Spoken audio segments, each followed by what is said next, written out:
1, 2. Check, check.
Check 1, 2. Bob? Check 1, 2.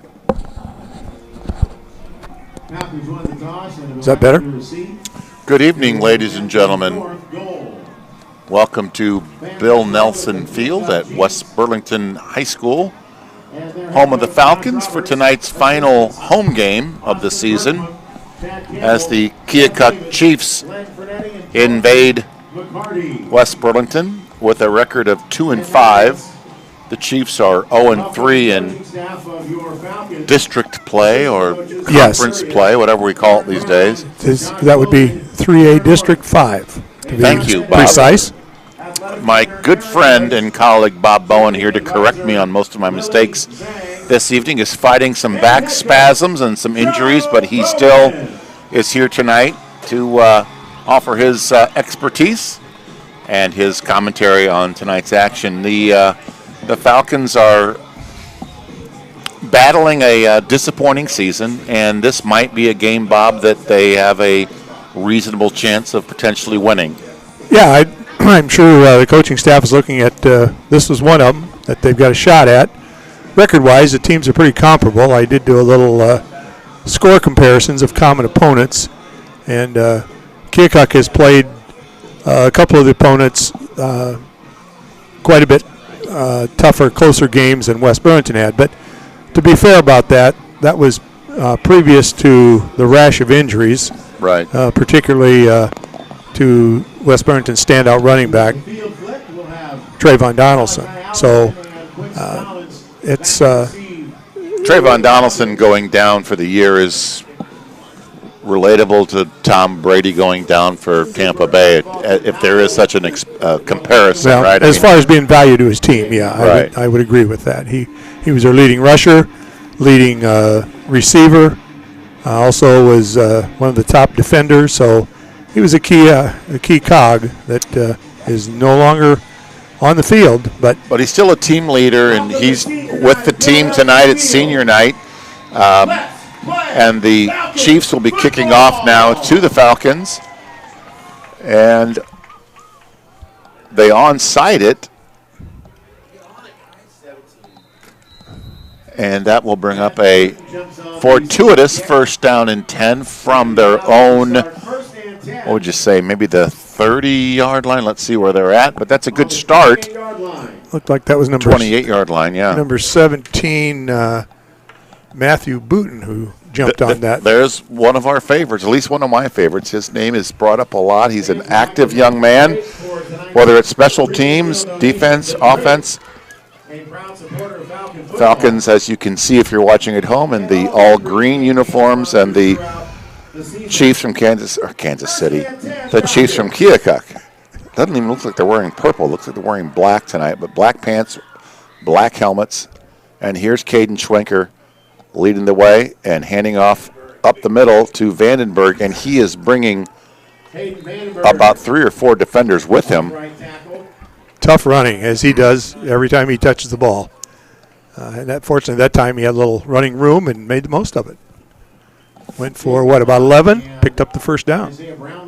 I can't say this for sure, but I'm guessing that might be the first and 10 first down completion that we've gotten this year of the game, without looking at the stats from the away games that we don't go to. Nonetheless, a great pickup, great start. Give it to him again, and he's rumbling around the right side. He doesn't go down easy, but number 42, Williams, brings him down after another good gain by Hayden. Yeah, that's a good start by that offensive line, and of course, Vandenberg making the most of it with his hard running. That time he bounced it outside rather than up the middle, so he showed a little versatility there. He can go straight ahead or around the outside. Sophomore linebacker Kyron Douglas in on the stop. And, Bo, you talk about a apples to oranges comparison of Donaldson to Vandenberg. Donaldson is more of the athletic, acrobatic, you'll see him kind of running back, and of course this is just a bull rush from Hayden. Well, there was a classic example of it. He was hit pretty hard right at the line of scrimmage, and the would-be tackler paid the price, bounced off, and Bounced right off of him. Vandenberg rolled for another 5-6 yards, picked up another first down. So first and down, first and 10. There it is. Oh, we had a wide open receiver, and there is a flag. Carson Jones was streaking down the right hash, and he was held by one of the Keokuk defenders, and that's going to bring up a first and 10, I assume. Let's see what the call is, Bob. That would be Liam O'Donnell, number 5, who was the culprit in that apparent infraction. Yeah, they're walking it off right now. I was looking at my program to get the number correctly and didn't see the signal. They're going to call pass interference. DPI, 15 yards and an automatic first down. I was just going to ask you, is that a 15-yard penalty, defensive holding? Actually, they called it pass interference. Quincy Collins sprints out right, and there's a cross-field pass to Vandenberg, and he's running down the left sideline and gets down deep into Keokuk territory. Interesting formation, empty backfield. They had 3 wideouts, actually 4, 3 would-be blockers. It was basically just a bubble screen, just a quick lateral short pass to the sideline. I'm not sure I've seen that formation this year. No, but we may see it again. Yeah, well, it was effective. First down and 10 after a gain of 16. I don't think they lined up in that unusual formation, and the Chiefs didn't have time to make the necessary adjustments. So here we are, first and goal on the opening drive. Schwenker keeps it and runs over his left guard and center gap. He gets a couple. That's one of the dimensions that Schwenker brings to the Falcons. He's a very capable runner as well as passer. And on that little keeper over the left side, he picked up another. I guess they're not first and goal, are they? They were outside second the 10. Second and 6, right. That was my mistake. I apologize. Trying to get to be first and goal. I think and they're going to be there right now. To the bull. Little short. Hayden gains about 4. 9:22, and the clock is running here. Third down and very, very short, maybe about 1.5 yards or 2 yards for the Falcons. But so far, Bob, I'd say this opening drive has been effective for the Falcons. Impressive. They're not having a problem running the ball. And had Carson Jones not been held, they might have had a touchdown by now. Well, they're going to bring up a fourth down. Vandenberg didn't quite accomplish his goal of getting over that goal line. Well, the first thing they need to do is make sure they get the first down here. What is it, about 4th and 3? Lost a yard on that. A yard on that. Coach Bowman is not necessarily rolling the dice here. 4th and 3. He's had no problem running the ball so far on this first series. So let's see if he can get the first down. Oh, they might have just drawn an encroachment call. And it is senior night, Bob. We've got quite a few, I'm not sure what we would call them, but young cheerleaders out here tonight, all dressed in white and green, cheering on the Falcons here at the last home game of the year at senior night. First down and goal for the good guys. Yep.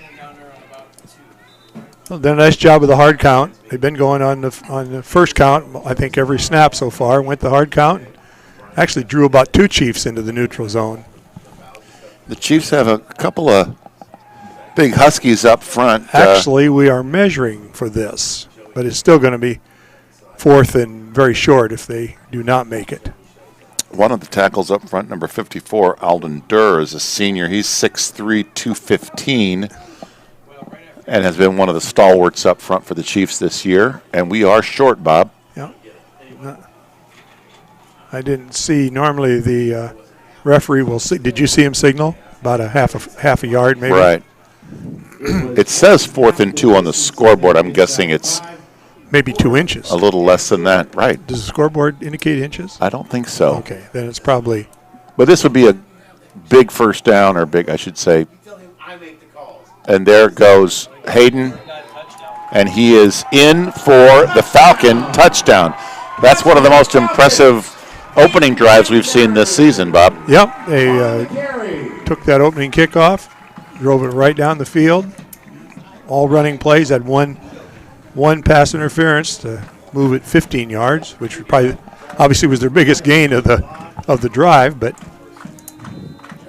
very impressive. And sophomore Taylor Lundgren comes in to attempt the point after with Levi Fletcher Bates on the hold. It's a bad snap. I'm not sure if this was a planned 2-point conversion or not, but Levi did the best he could to get rid of it and try to throw it into the end zone. Unfortunately, picked off by Keokuk, and that brings the score now. Even though we could have been 7-0, still a great start for the Falcons. 6-0 lead here early in the first quarter. A lot of people who watch college football on TV wonder, well, why didn't he run that back when he intercepted the 2-point try?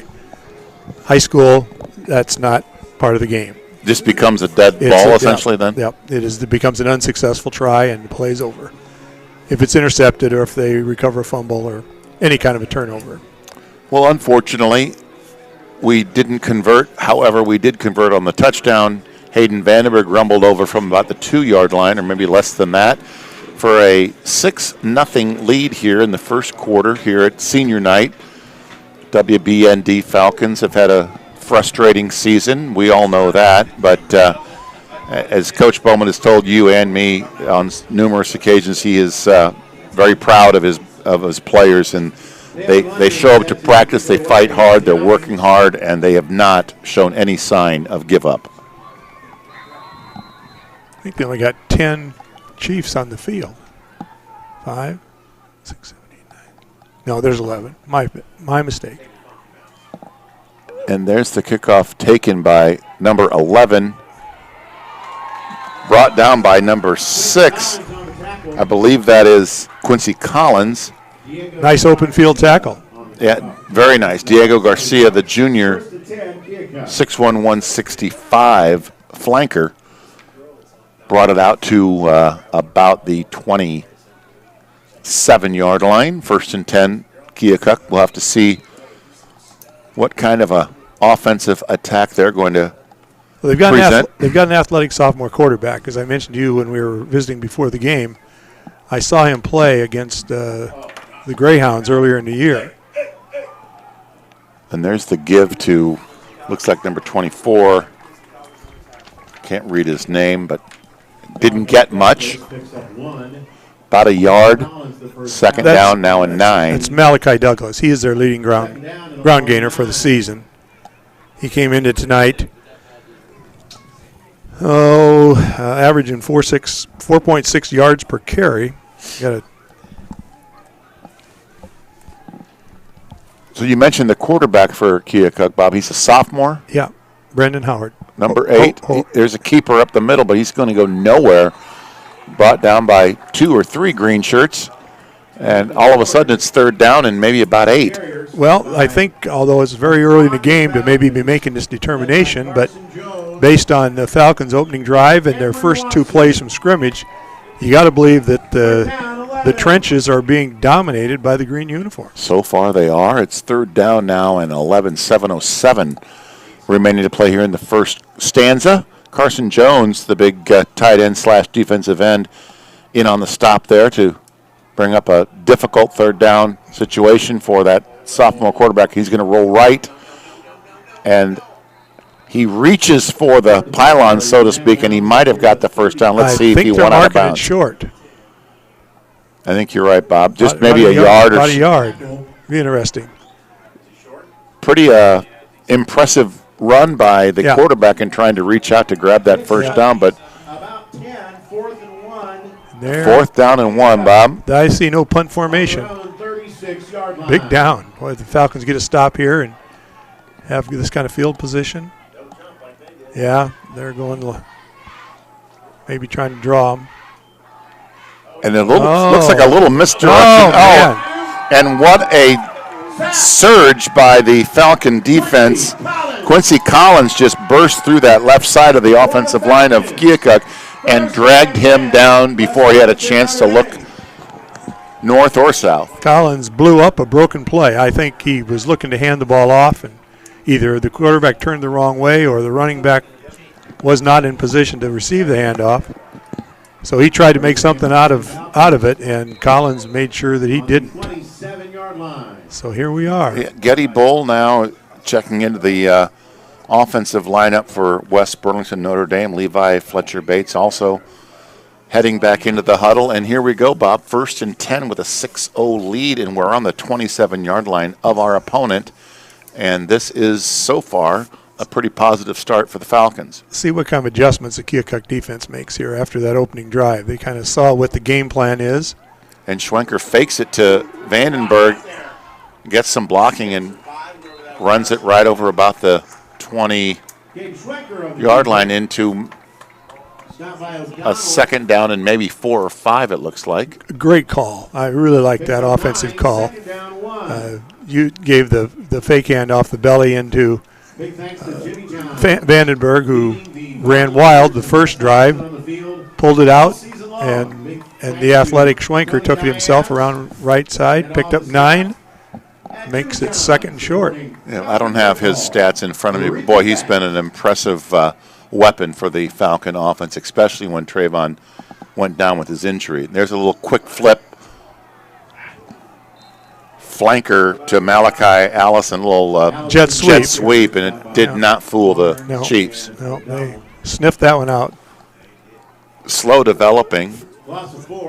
They lost a few yards on that. That's going to bring up a 3rd down now and 5 for West Burlington Notre Dame. It seems like, in my somewhat uneducated observations of the game, that jet sweep action like that usually results in one of two things. Either a nice gain or a loss. What we just saw. Yeah.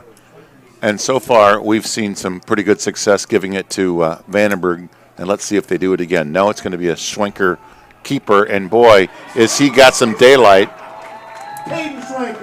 and sprints down inside the red zone down to maybe the 4-yard line, 3-yard line. Nothing fancy about that one. It was just a direct shotgun snap to the athletic Schwenker. And great blocking up front there on the left side for the Falcons. And he burst through the nice hole that was created off the left side between the tackle and end, and big gain. Isaiah Brownlee in on the stop for Keokuk. So 1st down now and goal from the 5.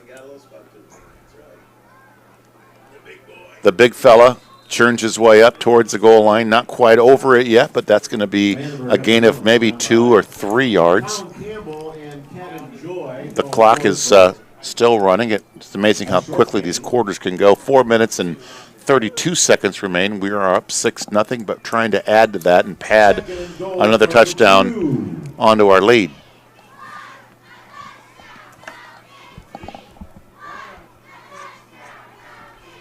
So Schwenker is in the familiar shotgun with Vandenberg to his right, and Schwenker's going to keep it, and he is in for the Falcon touchdown. I don't want to say that was easy, but boy, they sure made it look easy, Bob. Yeah, it's two straight possessions that basically every play was positive yardage, well, except the attempted jet sweep, but everything else was positive yardage, some of them sizable chunks of yardage. Here they are going for a 2-touchdown lead. So Fletcher Bates on the hold, and the point after attempt, Taylor Lundgren, falls incomplete or no good. He was tackled. He didn't even get the pass I was off. looking at the score sheet and not the field. So another high snap. Was it? Yeah, it looked like the same thing as before, except instead of trying to throw it this time, he just says, I'll just run it. And that didn't work either. But I'm guessing if you asked any of these players or coaches if you'd be okay with 4 minutes remaining in the first quarter, we'd be up 2 touchdowns, 12-0, they'd be okay with that. I think you're probably pretty astute in that observation. Thank you, Bob. How's the back spasms? Good so far. Falcon fans, Bob is fighting some back spasms. He's had some special acupuncture. He flew in a Tibetan acupuncturist today to work on his back so we could be here tonight for you to provide his color analysis. So, Bob, as always, we appreciate you fighting through the pain. And I asked that same Tibetan, is that what you said? Tibetan, I think, yeah. Yeah, if he had a truth serum for you. That would have maybe aided in the broadcast tonight. So a 12-0 lead for the Falcons, and they will kick off now to Keokuk. That is number 11 and number 4. It's Hughes and Campbell. And here comes Lundgren's kick. End over end. Just dies at the 30, and there goes. Uh-oh. That's a impressive return. Is that number 4, Emerson Glasgow? Yes, it is. Yep, it sure is. Emerson. And Glasgow got all the way down into Falcon territory. 31 yards. Stopped by Matthew Booten. We've only had Matthew Booten on the stop. Who else, right? He's kind of the Terry Roberts of West Burlington Falcon football. Well, except Roberts is always the gunner down on kick, right, where they're receiving it, not making the tackle 40 yards downfield. But point well taken. There's the give to 24. That's O'Donnell. O'Donnell, and he is finally brought down by Vandenberg. And looks like number 17. That's Matt Booten again. Second down, short. Again, Douglas is their leading rusher on the year. Has 426 yards coming into tonight's game. He's averages 4.6. He's a junior. Right, 5'10 junior, 180. Showed second some down and 2. Escapability there a little bit. They broke a couple tackles. And there is a pass that was incomplete, intended for Horde. Pass intended for. No, Horde would be the pass. Well, isn't he number 8? Oh, excuse me. I'm sorry. Third down, short. He was.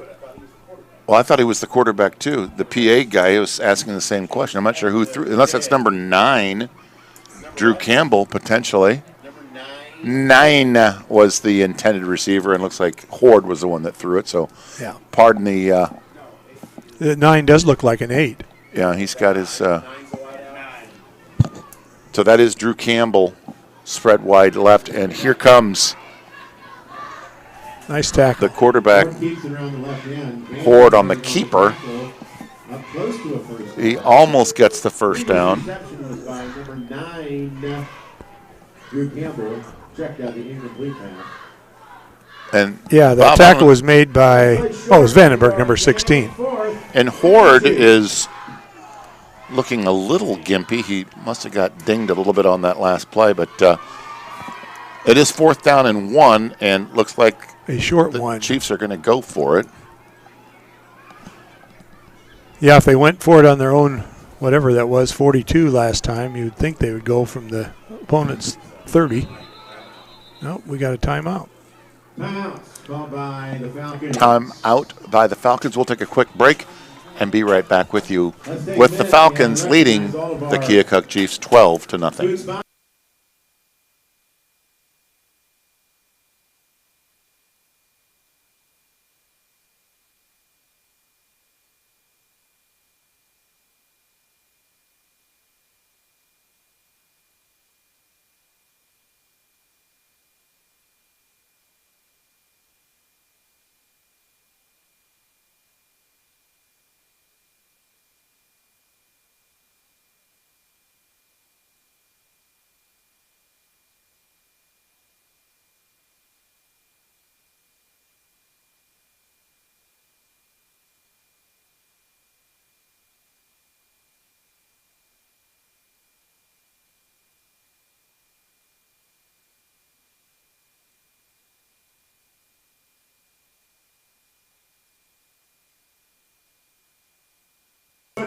Welcome back to Falcon football. 4th down and 1. 2:42 remain here in the first quarter. 12-0 Falcon lead. And this would be a big, big defensive stop for West Burlington if they can execute.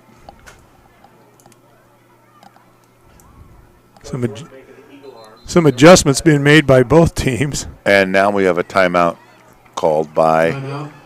Chiefs. the Chiefs. They were checking with the sideline to get the correct play in. Not sure how they miss it after a timeout. Yeah, but you wonder. Round of applause for all of our Well, junior Falcon cheerleaders on the track it's become a much more technical game than probably you and I are more familiar with, but I'm sure the play they had called, they didn't like the defensive alignment that they were.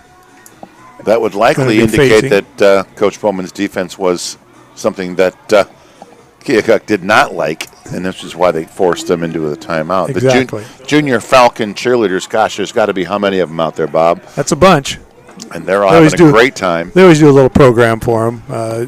They have a few, I think, after-school practices and work with the high school varsity cheerleaders, and then they get a chance to come out here one night and show their stuff. Well, they are having a great time out there. It's Yeah, a they little are. chilly tonight, Bob. I bet they don't notice it. I bet the adrenaline's got them warmed up, and there goes Douglas over the right Well, it's going to side. be close. I thought he had enough of surge, but the way they're spotting it. I Nope, think he they're- just they're signaled mov- first down, They're yeah. moving it, yep. Douglas falls Not by a lot, though. No, it was not. Just enough for the Keokuk first They were down. just short of the 25 when they snapped it, and now they're just past the 25. So So first and 10 on the 35-yard line of West Burlington. my mistake. Notre Dame. It is the 35. 12-0 is the score. You'd think those big numbers on the field showing which yard line, They're hard to see, aren't they?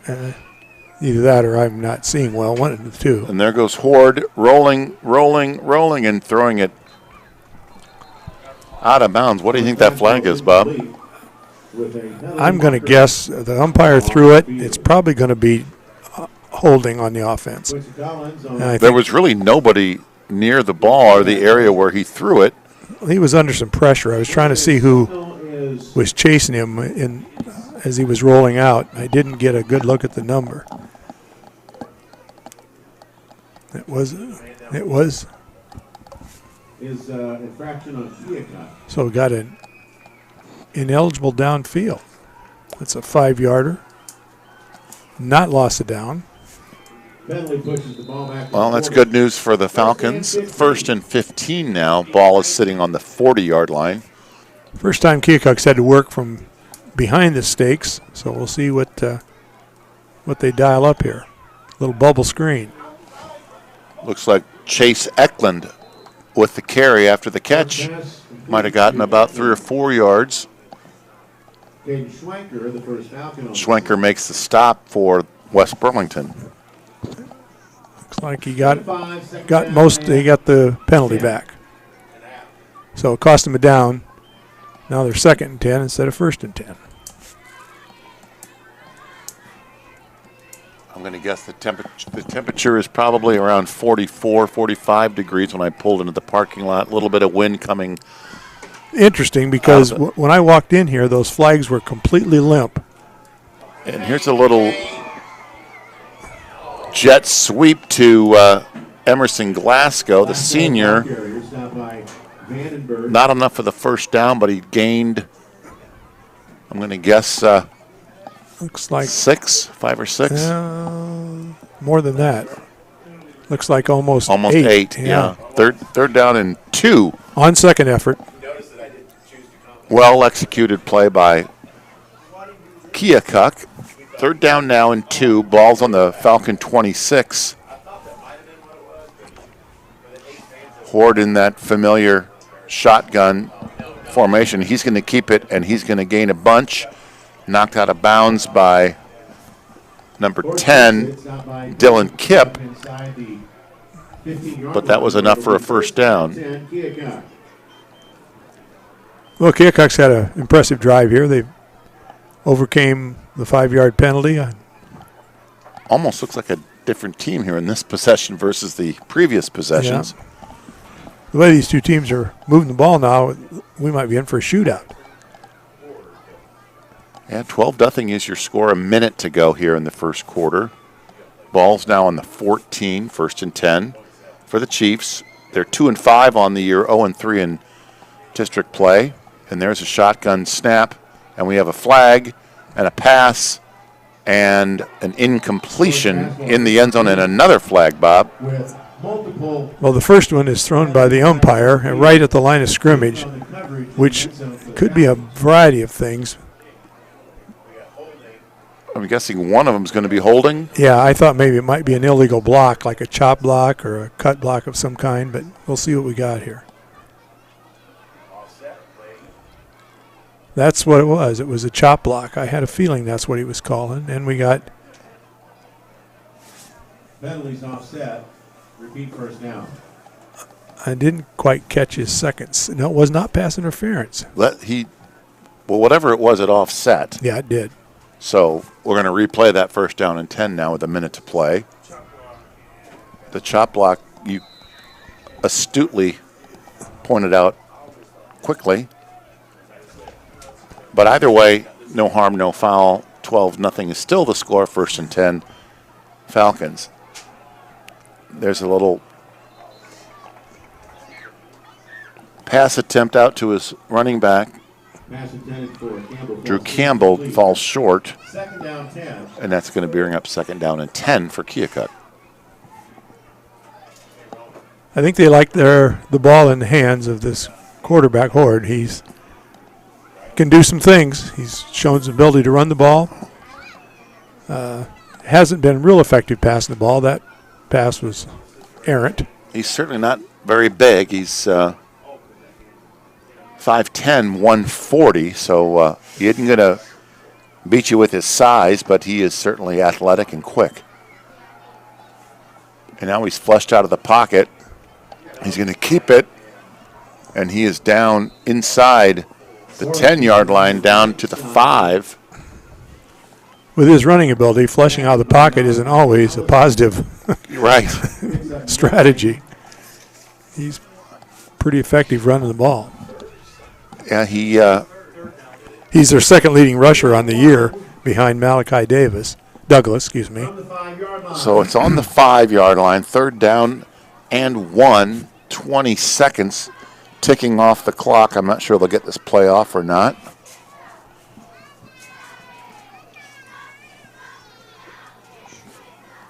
And here we go. Another whistle and flag. I'm going to guess a false start. It looked like the setback had moved before the snap. That's what we've got. That would have been O'Donnell. It looked like that might have moved a little prematurely. 5.3 seconds remain here in the first quarter, and that's going to run out. And we're going to move south to the other side of the field, and we'll take a quick break and see if the Falcons can stop Keokuk from scoring. With your score now, 12-0 after 1 quarter of play here at WBND Bill Nelson Field.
Welcome back to Bill Nelson Field. 3rd down now and 6.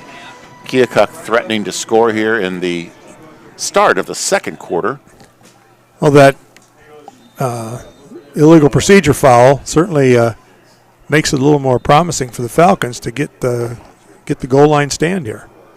And now the referees are calling a timeout for Charged West Burlington. I'm not charged sure to- what they're Yeah. calling a timeout after a change of quarter, but Again, they are looking at the offensive alignment and trying to match it up. well, Bob, we've had great weather so far this year for all the home games. Anyway, tonight's a perfect fall night. It's a little chilly out there. We just saw Hayden Vandenberg come over to the sideline and get tended to. Looks like he has a minor little finger injury, but he's tough. He's ready to go. He's back out there now. I don't think I've seen a game yet where at some point during the game he visits the trainer. Right. But he usually re-enters the game, though, because he is a tough customer. Yeah. There's no doubt about that. He's a hard-nosed football player. Yes, he is. So to reset things, 3rd down and 6. Ball is on the 10-yard line. And this would be a big stop if they can get the stop here. And I don't know if they would go for the field goal attempt or not, but let's see if we can get a stop here on 3rd and 6. I think I saw a sign for your hometown this summer. South Carolina. The Chiefs get the play call from the sideline, and Falcons have recovered the fumble. Recovered by the Falcons. Number 69 alertly pounced on that ball. Emery Watson, the sophomore. He and Horde just fumbled the snap. Yeah, he did. It wasn't an errant snap. Fumble recovered And, by Emery Watson. And Watson just out-wrestled him. Yeah. They both had a shot at it on the ground. The And play on the field. I'm confused what that flag might be, Bob. What do you I think don't after know the either. play? I don't know either. Maybe unsportsmanlike? We'll see. We'll see. Personal foul? It is unsportsmanlike. Unsportsmanlike? On Keokuk. They're going to mark off 15 more. Well, not only did they stop the scoring drive, but they also got possession and added 15 yards to start this next drive. So that's a big break and an alert play by the Falcons.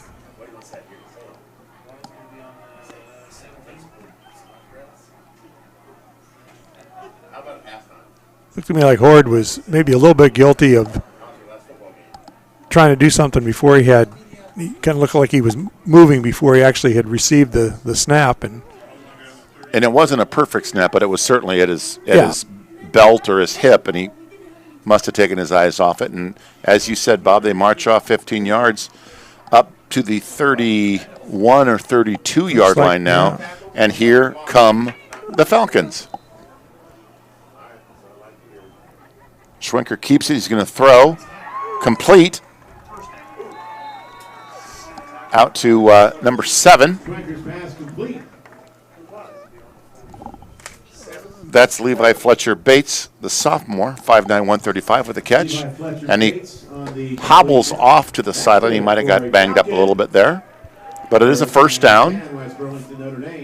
well executed pass play. And Schwenker put it right on the numbers. First down.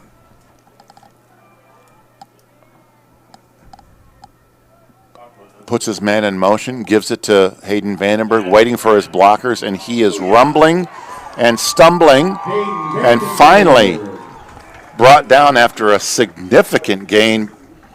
Tackle was made by Colin Campbell, the junior, 6'2", 170, but not after a big gain by Hayden Vandenberg. Yeah, and that was a great call by you. He did show some real good patience, let the blocking, the interference develop, and then he took advantage of it, went for a big gain. I wonder if there's some Keokuk fans that are sitting up there saying, how is this team only won one game? And Vandenberg, I don't have his stats, but so far there he goes again. He is having a night, and there he breaks another tackle and still gains about 4 yards. He reminds me a little bit, Bob, of Mike Allstott, the running back from Purdue and Tampa Bay. I mean, You're going back a few generations. yeah, but with all there. due respect to Mr. Allstott, he is a big bruising back. Yeah, that's the kind of skills he's showing so far. Completely different from Donaldson, Yeah. who is a scat back that can Yeah. jitterbug around, and they certainly miss him. But Yeah, I haven't seen Hayden do any jump cuts yet. no, but Hayden's doing a great job of running and bruising those tacklers as they try to bring him down. And Schwenker's going to keep it now. He's got some daylight. There's about 4 or 5 Keokuk jerseys surrounding him and dragging him down. After a good gain, he got about 7 or 8 yards, and that's enough for the first down. Another pretty impressive drive so far after the fumble recovery in deep in their own territory. Just huge chunks of yardage each play. Ball's on the Keokuk 25, and Schwenker's looking to throw. And there is a completion to his big tight end, Carson Jones, the 6'6 senior, hauls it down and can't quite cross the goal line, but gets it down deep into Keokuk territory for a first and goal now with 9:44 remaining. That was a beautifully set up play.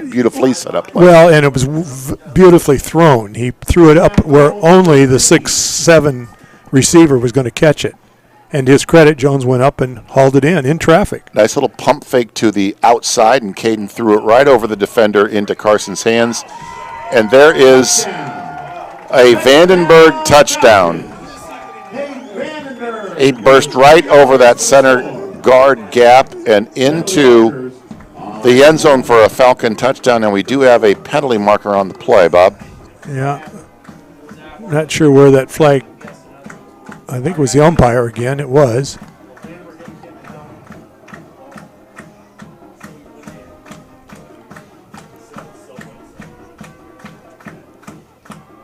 Well, Bob, I'm not sure if we should be surprised or impressed, but nonetheless, both. If that counts, an 18-0 lead is the biggest lead we've had all year. What's interesting, they've gone over to the Keokuk sideline. Usually that's to get their decision what they want to do. That makes me think that was they're backing up. But that may have been after the touchdown, and they have a choice of taking it on the try or on the ensuing kickoff. Well, let's see if the white hat gives us a touchdown, yeah. Message, so it's after the play. Dead ball, unsportsmanlike.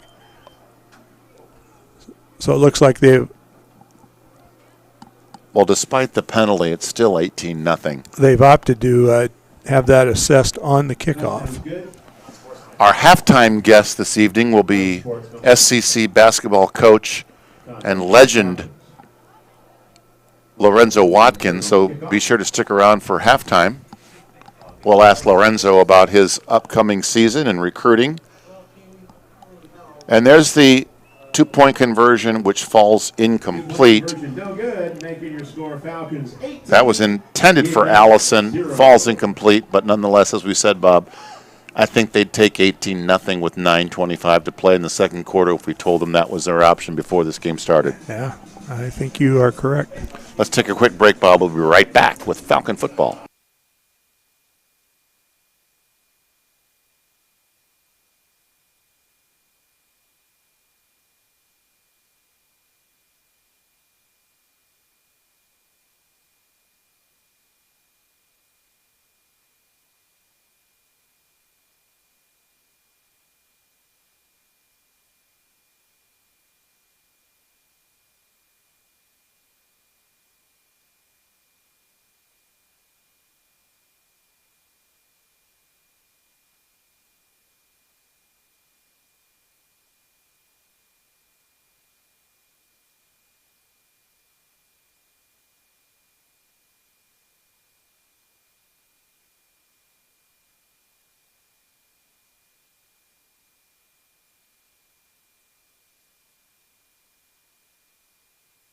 For West Burlington, Notre Dame. Welcome back to Falcon football. Taylor Lundgren prepares to kick it off for West Burlington, Notre Dame. Falcons now lead Keokuk 18-0 here with 9:25 remaining in the second quarter.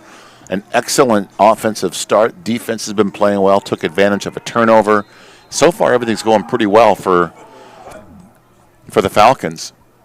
Keokuk opted to take the 15-yard penalty on the kickoff, which I would say is probably a good decision. It'll improve their field position, they're hoping. Good coverage by the Falcons on the kickoff. And Diego Garcia, the junior wide receiver, 6'1", 165. He's had a pretty significant year so far for the Chiefs. He's had 7 touchdowns and 648 yards of reception. So he's a dangerous weapon for Keokuk. But so far, we've not seen a lot of offense out of the Chiefs. No, I would think that's a credit to the Falcon defense so far tonight.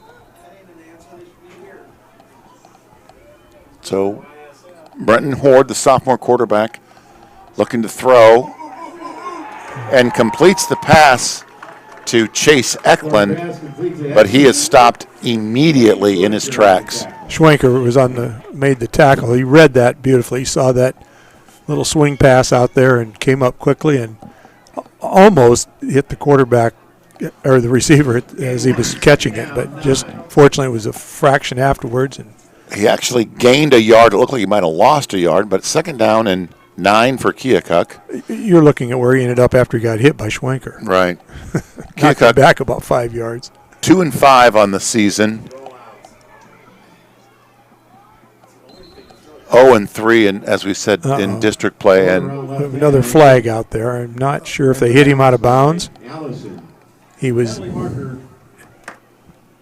Horde was running up the left sideline and was close to the sideline.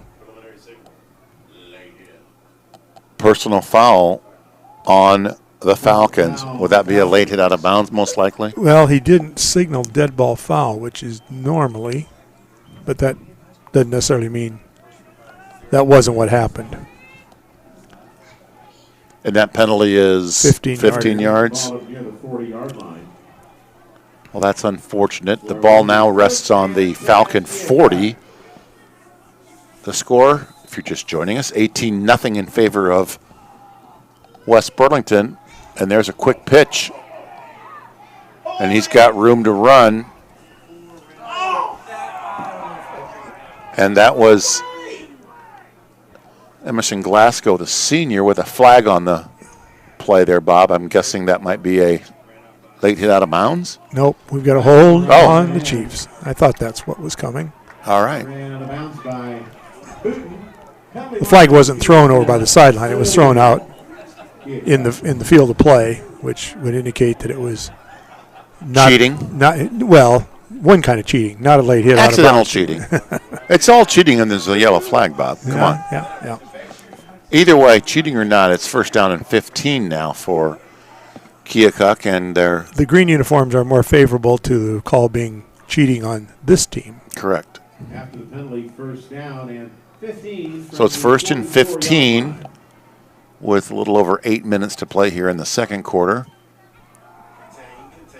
It looked like a pass play, and it is, and he finds his receiver wide open, and that is number 9, I believe, Drew Campbell, the sophomore 6'2" wide receiver who beat his defender deep, and touchdown for Keokuk as Horde hobbles back to the line of scrimmage. Looks like he might have banged up his ankle or a knee, but he's okay. That's the first real defensive breakdown we've seen by the Falcons tonight. They just somehow lost the receiver down that right sideline. Well, it looked like Horde was probably going to run it or hand off, and he was able to tuck it and run and then throw, and the PAT for Keokuk is good, making your score Falcons 18, Chiefs 7. We'll be right back right after this.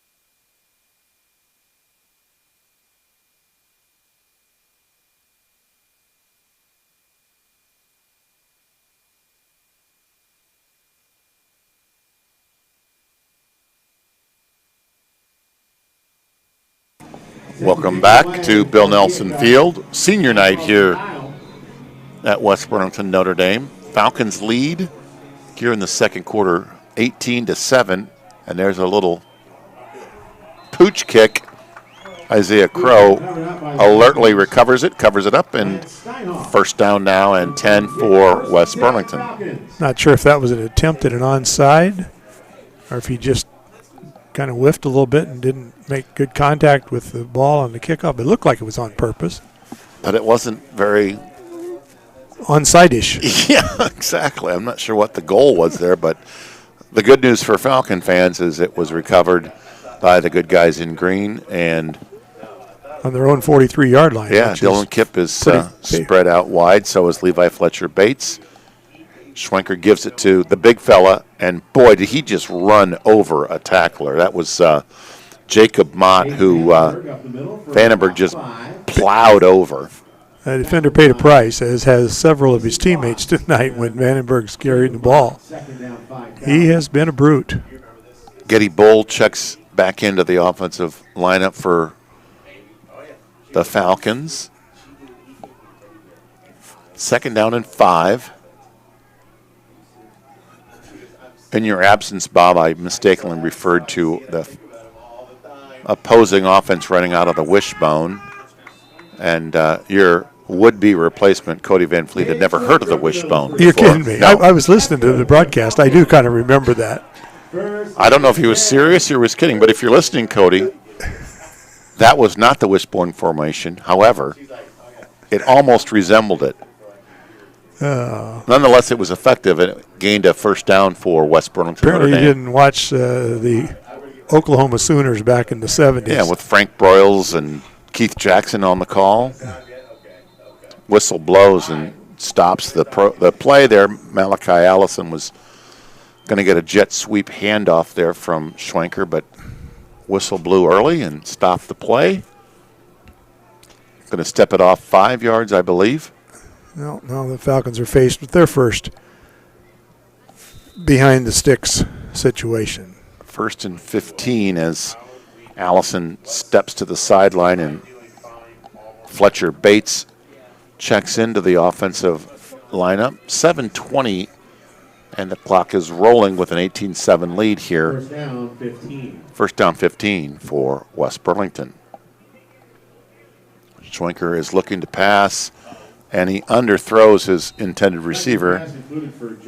That would be Jones, Carson Jones, 6'6" target. Couldn't quite wrap it up. It was thrown down towards his ankles, and kind of like Iowa football, Spencer Petras gets a lot of blame, but boy, he gets a lot of pressure in his face and he has to unload passes quickly, and that's kind of what Caden had to do there. Yeah, I'm a firm believer that the biggest issue with the Iowa football team offensively is the offensive line.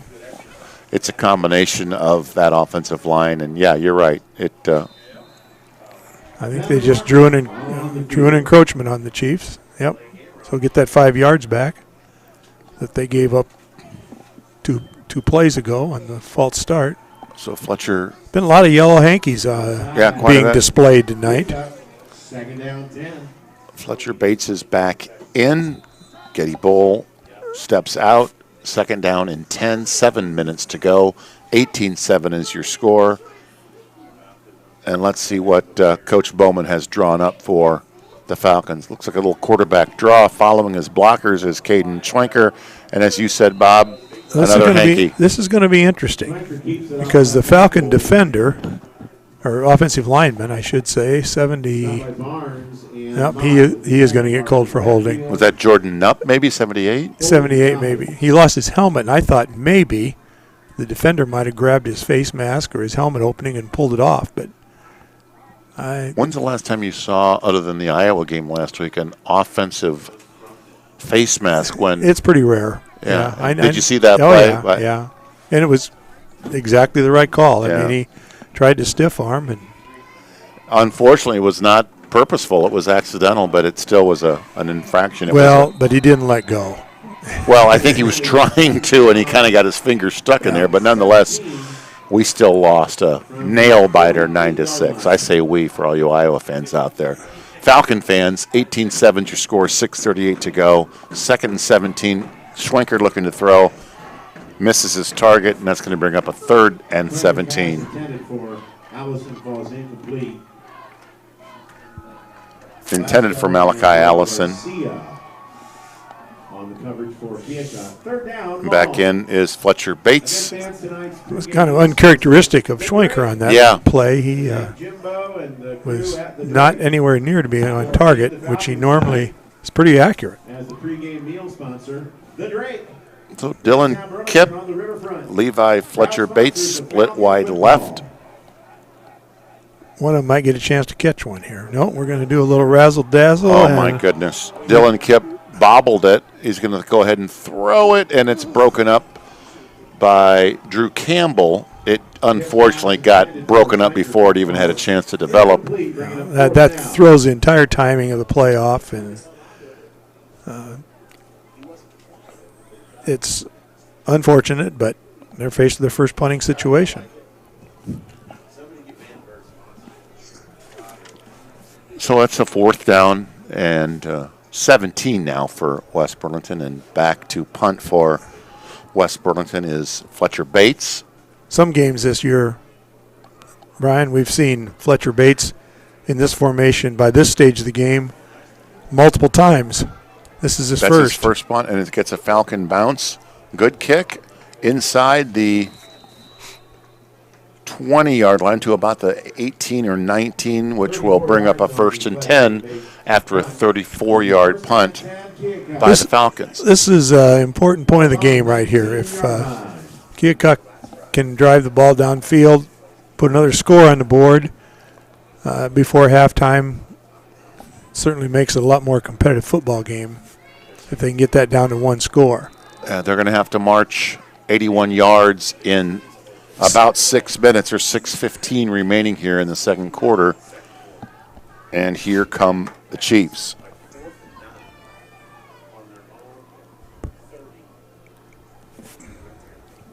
Ball rests on their own 30-yard line, shotgun snap, quick pitch outside to their workhorse, Malachi Douglas. Quincy Collins on the tackle. Collins makes the stop for West Burlington. Gain of 4 for Keokuk. Clock is running. No huddle for Keokuk.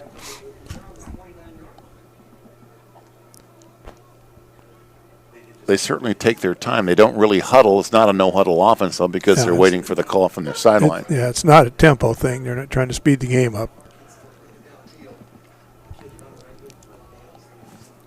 Here we go on 2nd and 6, and they're going to throw it. They're going to complete it. That is Diego Garcia, their number 1 go-to receiver. Good defender as well. 7 touchdowns this year, 648 yards coming into this game. And that's going to be good enough for a 1st down. Getty Bowl with a stop for West Burlington. Well, the Chiefs are starting to find their feet a little bit here on offense. They looked a little lost in the first or possession or 2. On both sides of the ball, maybe. Ball's now on the 33. And he's going to roll right and keep it, it looks like. Dodging several defenders until, I believe that was Quincy Collins that burst through and made the contact and stop. Yes, it was. Malachi Allison kind of slowed him up, and his teammate came in for the kill. Loss of 1, 2nd down, 11. Clock moving, 4:55 in the second quarter. Spread out wide right. Drew Campbell, the sophomore. And it'll be a big stop for the Falcons from a momentum standpoint, Bob, if they can hold them to no score here in the second quarter as they prepare to head into the warmth of their locker rooms at halftime. So now 3rd down and long, 3rd and 11. Clock stopped on the incomplete pass. It is about 4 minutes and 41 seconds to play. Pretty impressive first half so far if you're a Falcon fan. Falcons have struggled with victories this year, but they certainly haven't Here's a big play. struggled with effort, that's for sure. Get You're the right, ball it is a big back. play. Keep Keokuk off the board. And I thought that was going to be picked. It was not a well-thrown ball. Ball's incomplete. Not sure who that was that almost had the pickoff. Dylan Kipp, I believe, was Yeah, on I coverage. believe you're right. But he broke it up, and Yeah. that's going to bring up 4th and long, 4th and 11, and Keokuk's going to have to kick it away and maybe give us an opportunity to put a few more points on the board before halftime. That was an important stop. As we talked about when that possession started. Looks like it's Eric There is nobody Profeta. back in to receive the punt. They're just going to let him punt it away. Apparently they maybe anticipated a fake. Well, either way, the punt lands and rolls dead at the 25-yard line. Down to the And Falcons will nonetheless have a 1st and 10 from their own 25. 4 minutes, 23 seconds to play here in the first half. I'm not sure why they wouldn't have someone back deep. Yeah, I'm trying to think of a reason for that too. Might be a result of some tape study that they've seen these Yeah. guys fake before. I don't know. Yeah. But maybe you can ask Coach Bowman that at the post-game interview.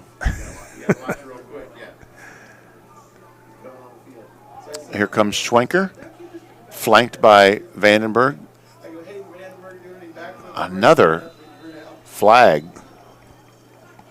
That was thrown by the referee, and I'm going to guess he's got a hold. Vandenberg got wrapped up immediately on the ankle, and he had nowhere to go. And you know it's getting chilly, and the fall is in the air, as you can see the breath of these players now foaming out of those face masks. It is a chilly night.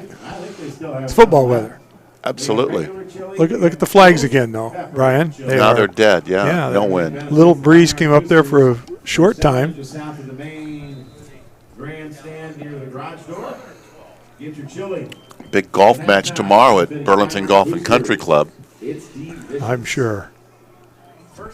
I believe some of your relatives will be there participating. Man in motion for the Falcons. Shotgun snap to Schwenker, and he's going to follow his blockers out around the left side, and he's going to gain maybe a yard. Aiden Durr on the tackle. That was 2nd and 23. I don't think you're going to see anything too fancy here. I think the Falcons are going to try to get that clock down, and although it's still just under 4 minutes, it's Right, 3:50 and moving 2nd and 20, so you don't want to be too conservative and give Keokuk a chance to come back and score. Let's see what Coach Woman has drawn up here on 2nd and very long. And he's going to give it to his go-to fullback / running back / bulldozer. you almost have to think that For about 8 the Falcon coaching staff did their homework by Mott as far as scouting, and Isaiah Brownlee. and Timeout. probably, I mean, they've come out from the start and just it's been Vandenberg right, Vandenberg left, Vandenberg up the middle, mixed in with a few passing plays here and there. But you got to think they thought they could move the ball with Vandenberg as the featured ball carrier, and it certainly has worked that way so far. We'll take a very brief timeout and come back here in just a few minutes here on Falcon Football.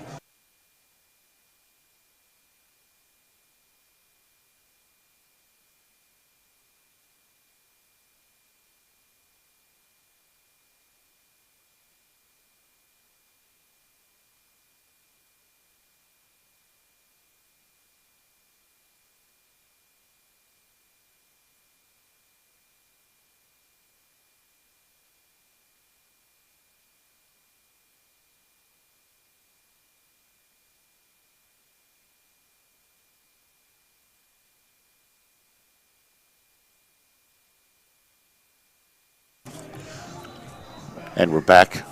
3rd and 13 now for the Falcons. 18-7 is your score. 3:23 remains, and we've got a penalty flag on the play as Caleb Barnes, the junior, jumped off sides, and it's going to be 5 yards closer to a first down for the good guys. Pushes it forward to about the 30. Well, 27 5 less yards, a little more manageable now, 3rd and 9. Third down and The Chiefs are coming in with a 3-game losing streak to Fairfield, Grinnell, and Washington. Their lone victories are Mount Pleasant and Oskaloosa. And as you pointed out in the pregame, Bob, we both have beaten Mount Pleasant. But if you look at comparatively, they have played some of the same teams we have a little more competitively as we have. But so far, as a competitive standpoint, we are certainly holding our own here early on in the first half, 18-7. Not sure what's going on here. Looks like we're back to Inadvertent whistle. punt, inadvertent whistle. Yeah, Let's see what they he did. He's got an inadvertent whistle. Get a chance to replay the down. Inadvertent whistle. That's exactly what it is. It's an inadvertent whistle. Which means what, Bob? Well, it depends on what status of the ball is. That time, the inadvertent whistle occurred while the ball was in the air, so it's considered a loose ball, whistle will repeat. and that means you just replay the down. Now, if it was in possession of a player, you would Timeout. kill the play wherever that player is. The Keokuk coach is asking some questions of the officials as to what happened there. I'm sure he's not happy. Yeah, no, they never are when an inadvertent whistle goes against your team. As an official, as a former official, that's probably one of the more embarrassing situations you get yourself caught in. When it is inadvertent, does it mean he didn't mean to blow it or he blew it at the wrong time? And how about that? We've got a flag on the play after a 73-yard pass, Schwenker to Levi Fletcher Bates. But it's but let's coming back. see what the Zebras have to say about that. Boy, that'd be unfortunate. Coming back. What a great play. He got, what would the personal foul be on offense, do you think? Could be a number of things.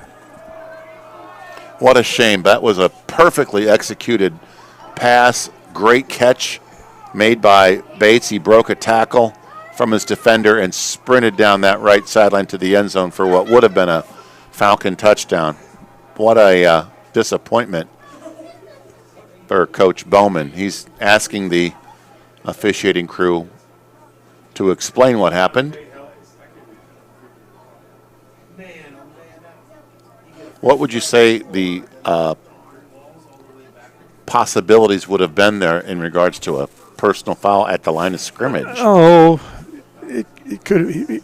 He's gonna see if he's still signal just personal foul. Penalty will repeat Chop block? Or? No, he would signal chop block Oh. if that's what it was. It could have been from the 40 some kind of yard line. a blow that not necessarily a punch, but a blow. Yeah. Third and 22. It was not some personal fouls can be disqualifying. Obviously, it was not that, but it usually involves some kind of physical. Yeah, that's It's a shame. unsportsmanlike is usually something verbal where you Oh. say the wrong thing. Well, either way, it's unfortunate, but heck of a play by the Falcons as we Around the left end. now approach the 3-minute mark, 2:57 to play, clock moving, 18-7 your score. And that's going to bring up a fourth down now after what looked like Fletcher Bates comes in to punt. a long 73-yard touchdown connection for the Falcons. So we'll have to punt it away here, 4th and 22. And that looks like it's Fletcher Bates that's going to kick it away. 2 men back deep for the Chiefs. Liam O'Donnell, the senior, is one of their more frequent returners, and they're going to let it go and bounce. Takes a pretty good West Burlington bounce just inside the 40 to 39-yard line Clock stops, 2:12 to go. 42 And let's see if the yards on defense punt. We'll bring up first can and hold 10, Keokuk. and keep this lead going into halftime. The final halftime performance from the This is the last home game of the season for Husky. the Falcons. Coming up at the half. And after tonight, the Chiefs have a final home game next Friday night against Solon. which is a pretty tall order. Solon Absolutely. is Every year it is, yeah. leading the district, and And I think Burlington tonight is playing Liberty. Is that right? that's correct. City Liberty. Is it here? Yes, Yeah. down at Bracewell. Pass is complete, but nice defense. Looked like that was big number 78 on the initial stop, Jordan Knupp. To Eklund. Eklund made the catch, but he went nowhere after Knupp wrestled him down to the ground Knupp didn't politely put him on the ground. He impolitely, he did. effectively. So 2nd down and 9. A minute 42 to go. Pass is complete as Drew Campbell Pass complete scampers to out of bounds Drew Campbell. to stop the clock. Steps out of bounds. Both teams have one timeout remaining here with a minute 39 now to go in the second quarter. 3rd down and a couple. Big shout out to our friends at Jimmy John's and Schottenkirk, our game sponsors tonight. Jimmy John's always does a great job of feeding all of the personnel and the staff, not only up here in the press box, but our chain gang, and those guys are out doing a great job as always. A thankless job out there. Usually it's really hot, or it's really cold, or it's really wet, or it's really humid, and they're out there every Friday night doing what they do so well. So we thank them for that. Incomplete pass Chase Eklund calls incomplete. for Good Keokuk. for the Falcons brings up 4th down and 3. Keokuk's passing attack has not been very productive tonight. They might have had 1 or 2 completions. not very many, and the ones they have been for short yardage for the most part.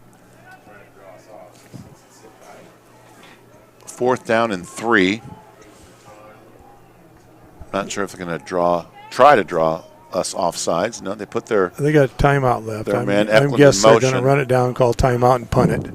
I don't think they're going to let West Burlington have possession inside the 50. No, there's the timeout. Now the punt. Timeout. Keokuk. timeout Keokuk.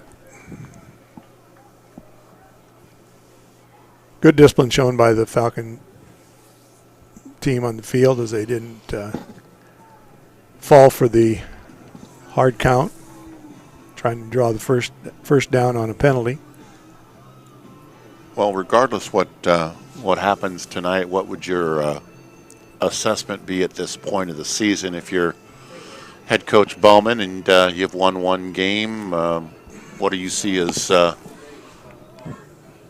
the future of the program, so to speak? I think he's had a challenging year, but he's done a lot of good things. Yeah, I agree entirely. And, well, as we've talked about throughout the year, the key to turning the corner and putting more wins on the board is going to depend on the number of kids who decide to come out and play next year. If they can increase those numbers a little bit, and I've heard a little bit of information that there are some kids, sophomores to be, who are not out, that are talking about or considering it. And if that would be a big asset if they could sure get that Coach accomplished. Bowman would welcome a few more bodies out there.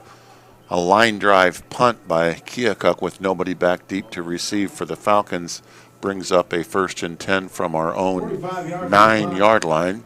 Minute 23 left to play here in the second quarter. And my guess, Bob, is that they're going to probably let that clock run. Score for Bracewell Stadium. It'll, Burlington High School 7. Wow. Iowa City Liberty 7. wow. I'm assuming you might have heard the PA man bellow out that the score from Bracewell is, as we just talked about, 7-7. The Greyhounds tied up with Liberty. That's an impressive score. A top 10 ranked Liberty. And what a facility they have up in Iowa, or North Liberty, I should say. Speaking of impressive, it's a Off right tackle. significant run over the right side. Clock still runs. It's too bad we don't have access to halftime stats. We can Vandenberg's make them up. we could. Vandenberg's got to have a bunch of yards tonight. And every one of them has That been was pretty hard fought. Eight more right there. So we're under a minute to go, and that was a gain of 8 for Hayden. So 2nd and 2. Uh-oh. Tries to bring his man Allison in motion. He slips. Caden's going to keep it and get brought down immediately. Well defended by Keokuk. 3rd down now and 2 or 3. I don't think they have to snap it.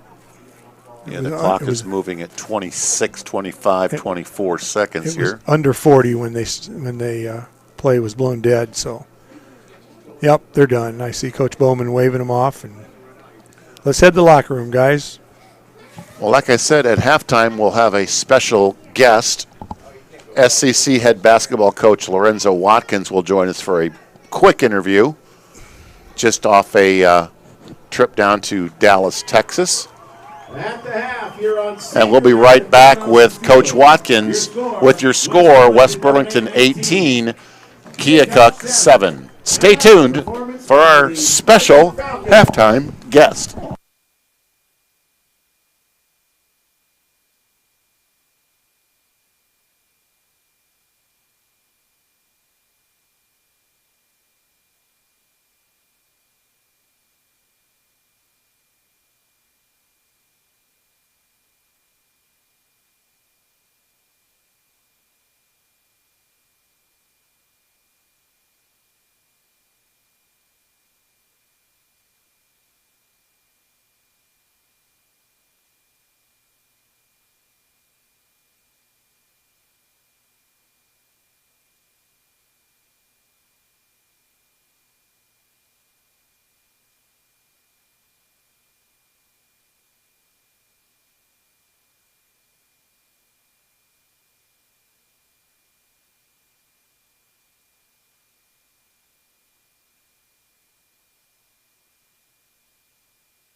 We have a special treat for our final home game here for all of you Falcon fans.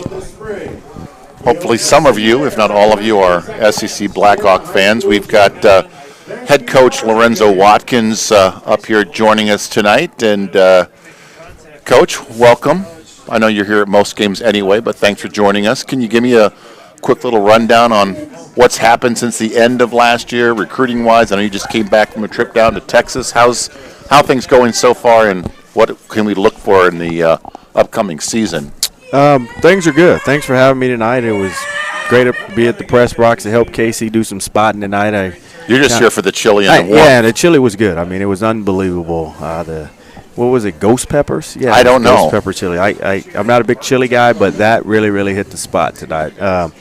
Things are good, Pee Wee. We just, like I said, got back from Texas, played 3 games down there against 3 really, really quality teams in Tyler, Texas, Odessa College, and Collin County, and Dallas-Fort Worth. And, we're just trying to plug along. I mean, our first game's the 4th and 5th of November, and our Golden Eagle Distributing Classic. So we got a lot of new guys. I mean, we only got 2 returning starters, and 1 kid that tore his ACL didn't play last year, and then another kid didn't play. So we got 11, 12 new guys this year. So it's been a process, but we got a bunch of great guys, and got a good schedule ahead of us this year. Probably Northwest Florida, who finished second in the nation last year, will be coming to Lauren Walker Arena here early November.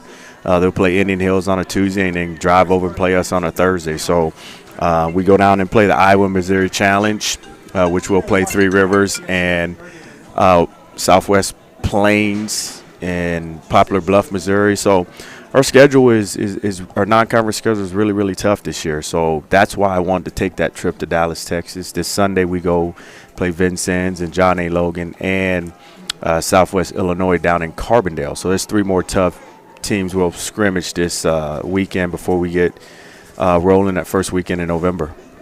Tell me a little bit more about your personnel with who you've lost, or more importantly, who comes back. You mentioned only maybe 2 or 3 coming back, and some of the key personnel that are coming in as recruits. Well, Davon Bailey, a returning guy for us freshman last year. He averaged right around 10, 11 points a game. And then Ryler Vargas, big guy in the middle, averaged anywhere from 8 to 10 points a game. So some of our key guys, we got 2 or 3 junior college transfer guys coming in. Got 1 Division I transfer kid coming in from Arkansas, Little Rock, a point guard. And we're a lot bigger than we've normally been. And like I told our assistants when we were on our 12-hour bus trip back home, is that, the thing that scares me is I don't know if we're as quick as we've been because we're a lot, our guards are now – from 6'3" to 6'6", and so that's the only thing right now we're trying to figure out with our guys, is how we're going to play. But we're going to play the same way we did. We'll be long and athletic. Our big guy is going to be a huge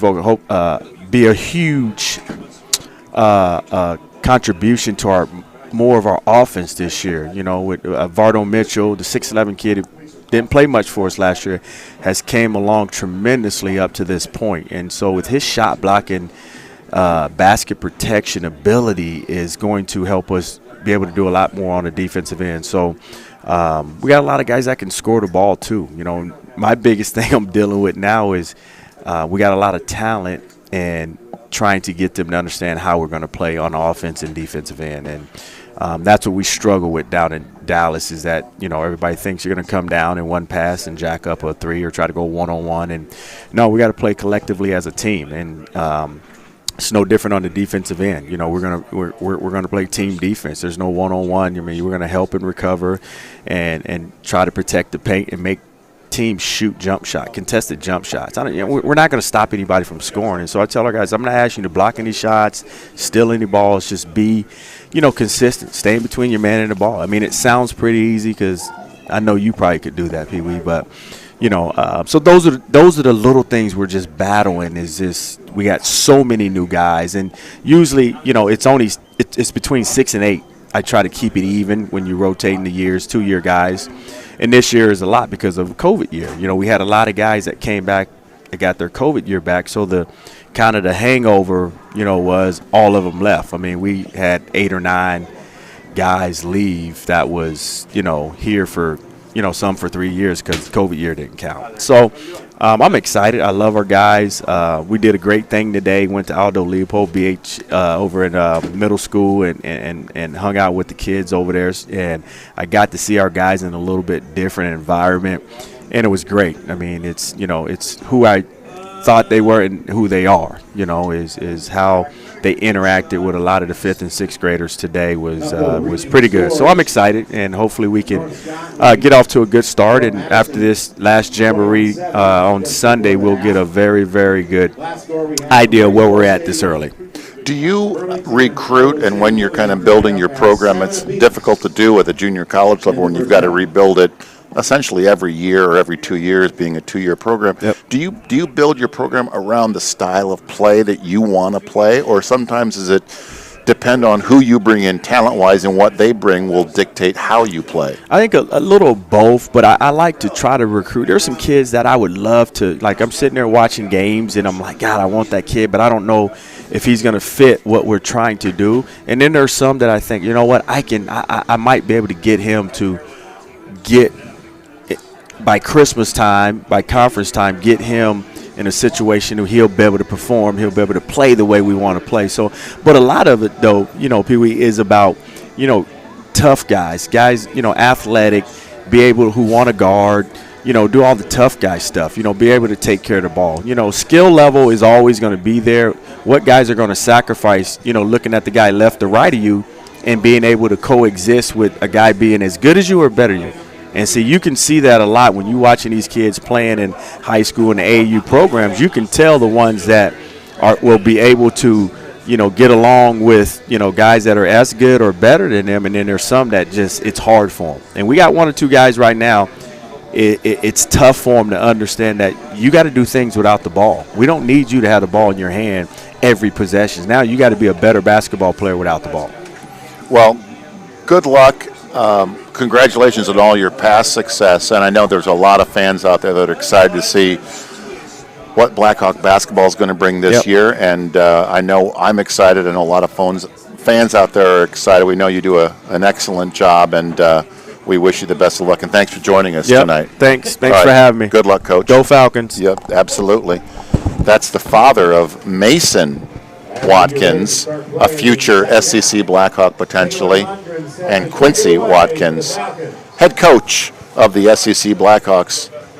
Lorenzo Watkins joining us tonight at halftime. We are just about ready to kick off here, third quarter, and we are underway.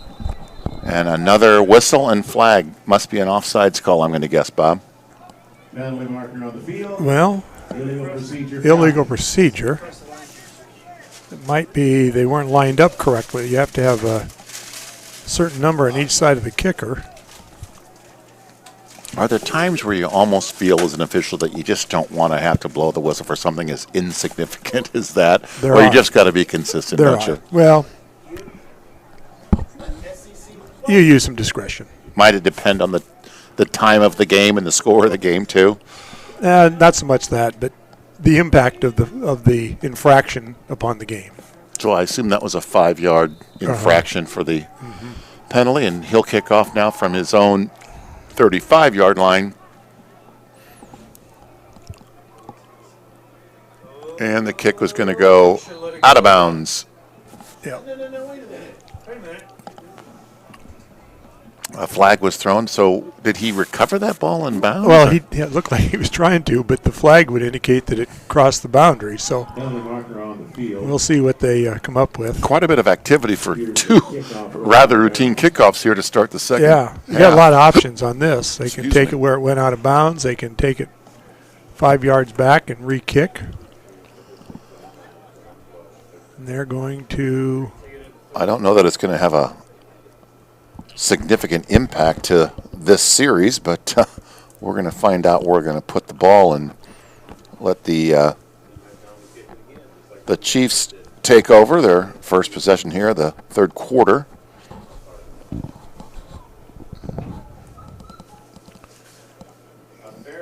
They can take it where it went out of bounds, or they can take it at the 35. Where did it go out? I'm trying to see exactly. I got my binoculars over there. I can't quite see. It looks like to me like it's pretty close to the 35. Yeah. And looks like the Falcons are going back to the free kick line, so they apparently opted to do that. So they'll back up 5 yards and re-kick. Another 5 yards, so they'll be back to the 30 now. Well, he's teeing it up at the 35. Maybe he's... No. They got to go back another 5. There he goes. The first penalty put it at the 35. This one now puts it at the 30.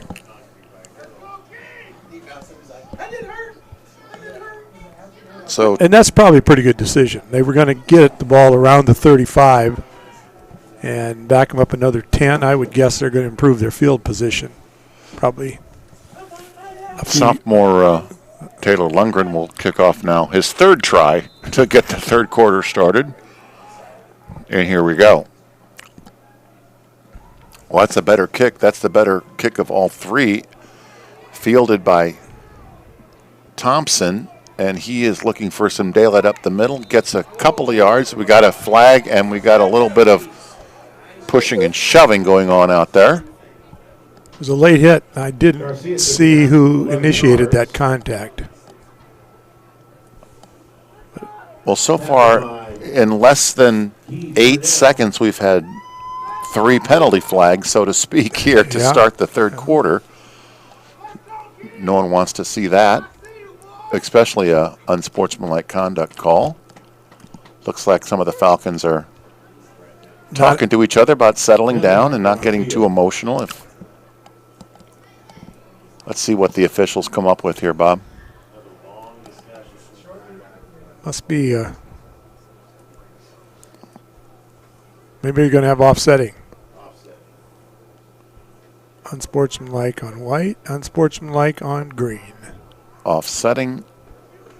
Offsetting penalties of unsportsmanlike conduct. Another very simple question, but you kind of wonder when they call offsetting penalties, isn't it almost worth not calling them at all because there is no real result of the penalty itself? Or? In this case, there is a reason to do that because a second unsportsmanlike foul on any player is disqualification. Right. So you want to get those called and get them recorded. After 2 kickoffs and a return. I would say that's a case where one of them initiated it and the second person responded to And it. the second person probably got caught, right? Second person usually gets caught. So 1st and 10 now, finally, for Keokuk. And there's a give over the right side to, looks like that might have been Winkler, and quickly brought down by Vandenberg. And Dylan Kipp might have been in there on the stop as well. So gain of maybe 1 or 2 for Keokuk. 2nd down and 8, 11:30 now as the clock winds down as we start the third quarter. 18-7 is your score on senior night.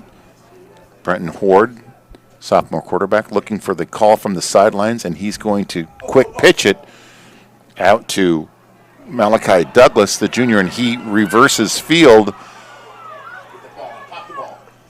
And I don't see a flag, and that's going to be a big, big play for Keokuk offense. Yeah, they've now flipped the field. And on the march, nice run by the Keokuk's leading rusher, Douglas. He, as you correctly called it, started off to the left side, saw that pathway defended and reversed field, used his speed to get back to the right sideline and picked up a big chunk of yardage. Yeah, that'll be that'll put him over the 500-yard mark for the year, it looks like, rushing-wise. And it shows here on the stat sheet that he has 2 touchdowns this year. I'd be surprised if that's accurate. He sure looks like he might have had more than that. But either way, big gain. Liam O'Donnell, the Irishman, senior running back, is the ball carrier. He's going to stutter step up there. That's the first time I think we've called his name. Yeah, I think you're right. He's their leading tackler on defense. Yeah, 65.5 tackles so far this year. And going back to touchdowns, at Brenton Horde, that sophomore quarterback, by far and away leads the team with 16 touchdowns this year. Again, according to the program that they provided us. That's straight out of the quick stats on the High School Athletic Association's website. I looked at that today.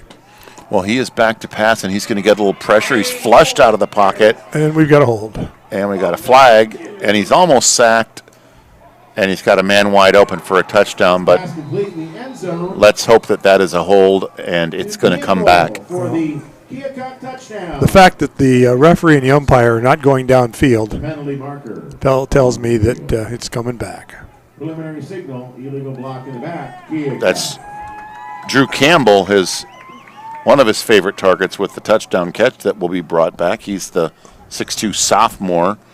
He has 2 touchdowns so far this year. That would have been his third, but due to the infraction, we'll march that back, thank goodness. I'm a little confused by the signal, but I think he pushed with both hands. That is pass interference. A block in the back is one hand holding the other and then pushing forward. So apparently he made up his own signal for that. Well, the good news is that the ball came backwards. Yeah, 10 and yards. it's against them for 10 yards, and we will now look at a 2nd down and 23 and again, for the Chiefs. That was from the spot of the foul, so it's more than a 10-yard penalty. Ooh, Malachi gets horse-collared almost, drugged down by his neck by Schwenker and Kip.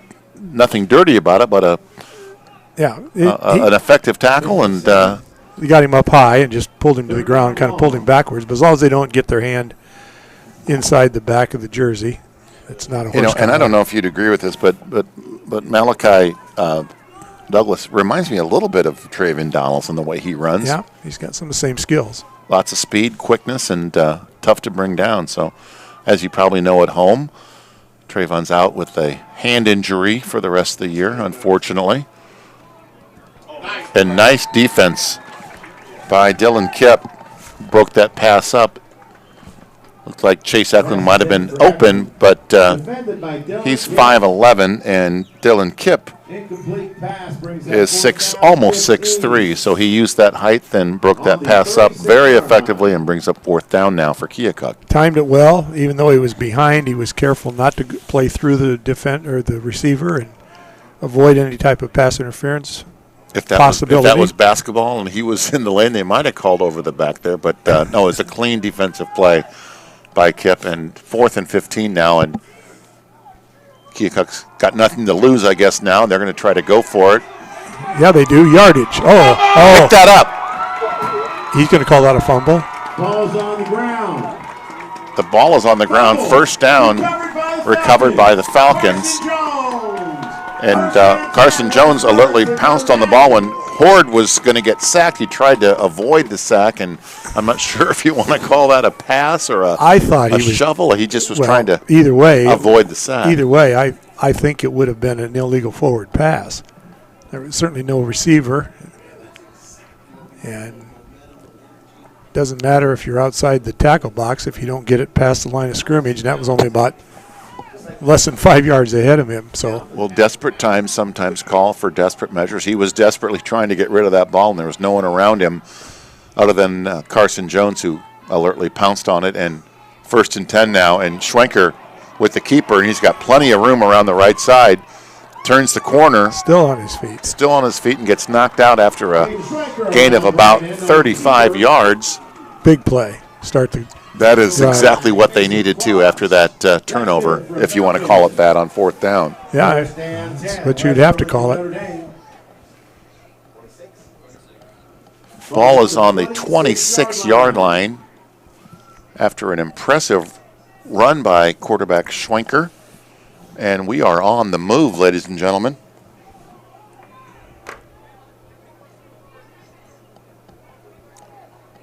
Pretty good crowd here tonight for both schools, especially West Burlington Notre Dame here on senior night. Vandenberg gets stood up, but as you might expect, his legs keep churning, and he is driving and still is able to get a handful of yards. I'm not sure what that flag's going to be. Unless somebody got a hold of his face mask in that scrum. I can't believe there'd be a hold in a usually A scrum like that. Yeah, usually. Yep, face mask. That's exactly what it Good is. call, Bob. Face mask. Is there two different face mask calls in high school? Yep. Inadvertent, which is what they called here, is 5 yards. And if they actually twist and pull on it, then it's a 15-yard personal foul. Is that the same in college? No. College Used just to has be. one. Used to be, yep. They've done away with that inadvertent face mask at the college level. Well, 1st and 10 now after the face mask. Schwenker's going to keep it. He's got a couple of defenders dragging him down. 52, Williams And another flag. was trying to haul him down, and Schwenker escaped, but there is still another yellow flag on the field. That was an impressive run by Schwenker. He was nearly stopped at the line of scrimmage. He wiggled out of that tackle, broke another one, and it got a hold. We're coming back. So Kevin it was for naught. Joy of Keokuk comes up a little lame. I think he's going to be okay.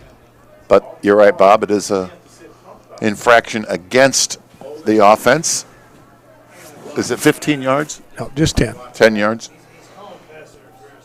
From the spot of the foul.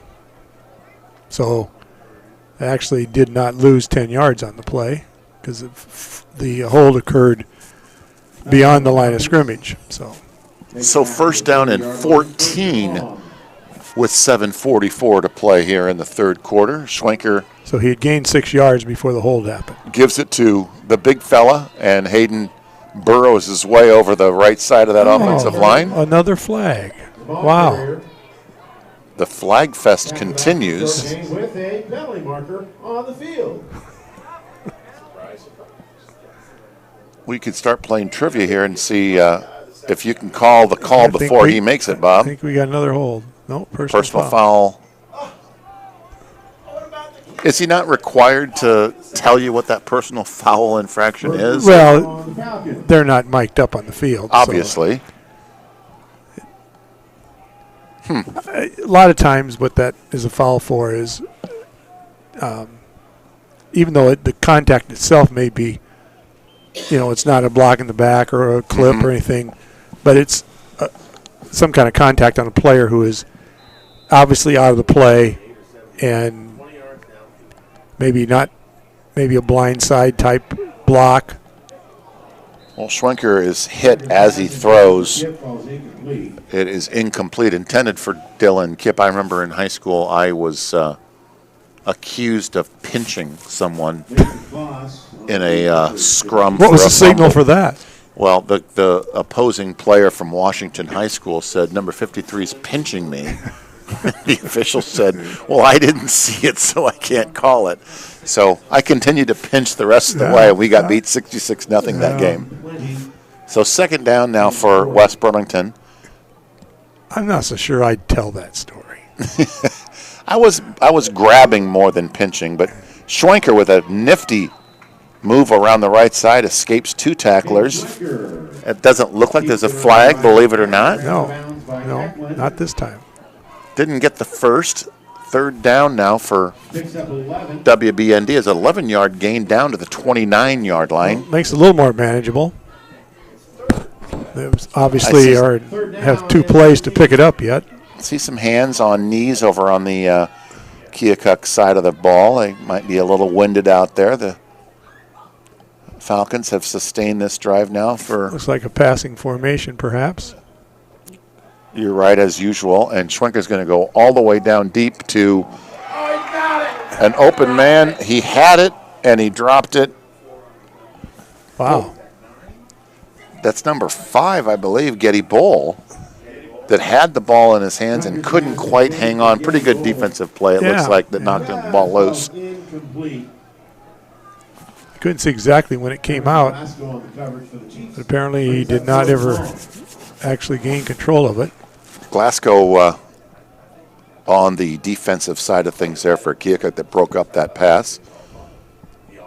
Good pass. Yeah. Almost a good catch, but great defense by Keokuk, and that's going to bring up 4th down now and 13. It was a nice adjustment by the receiver. The pass was a little underthrown. He came back and nearly made the first down out of that. So 4th and 13, Pump fake.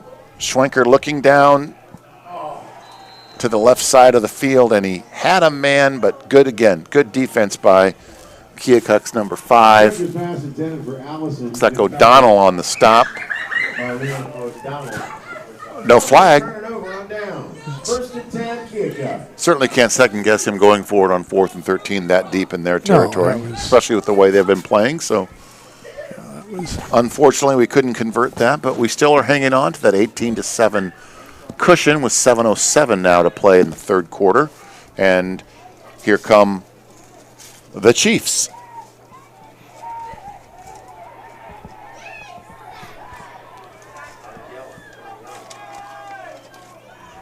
And there's the keeper by the quarterback.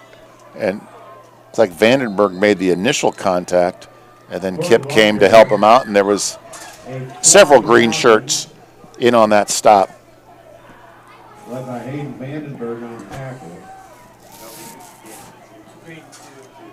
Looks like Lance Steinoff now in for the Falcons. I believe I saw him check in.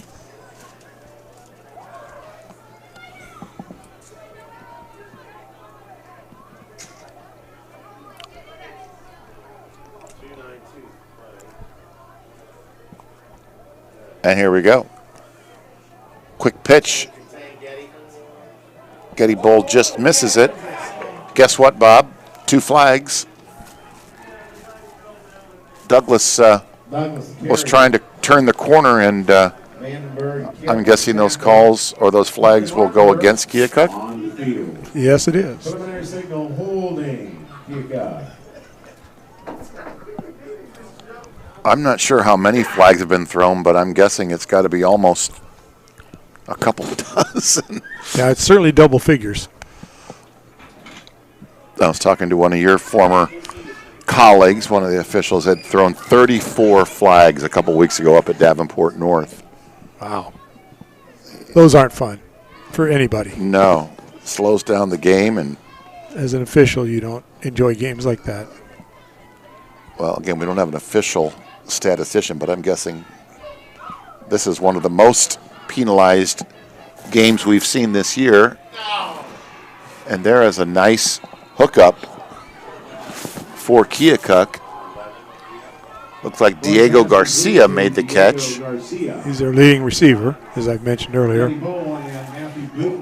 It looked like the defenders were in position to break that up, but they didn't make the proper adjustment to the ball. And it was thrown a little behind him, but he was able to and Garcia position himself and get up and make that catch. He made the adjustment, and the defenders did not. And Getty Bull was one of the defenders, and he probably has 3 or 4 inches height-wise over Getty. I'm guessing they didn't pick up the ball quickly enough to make the play on the ball.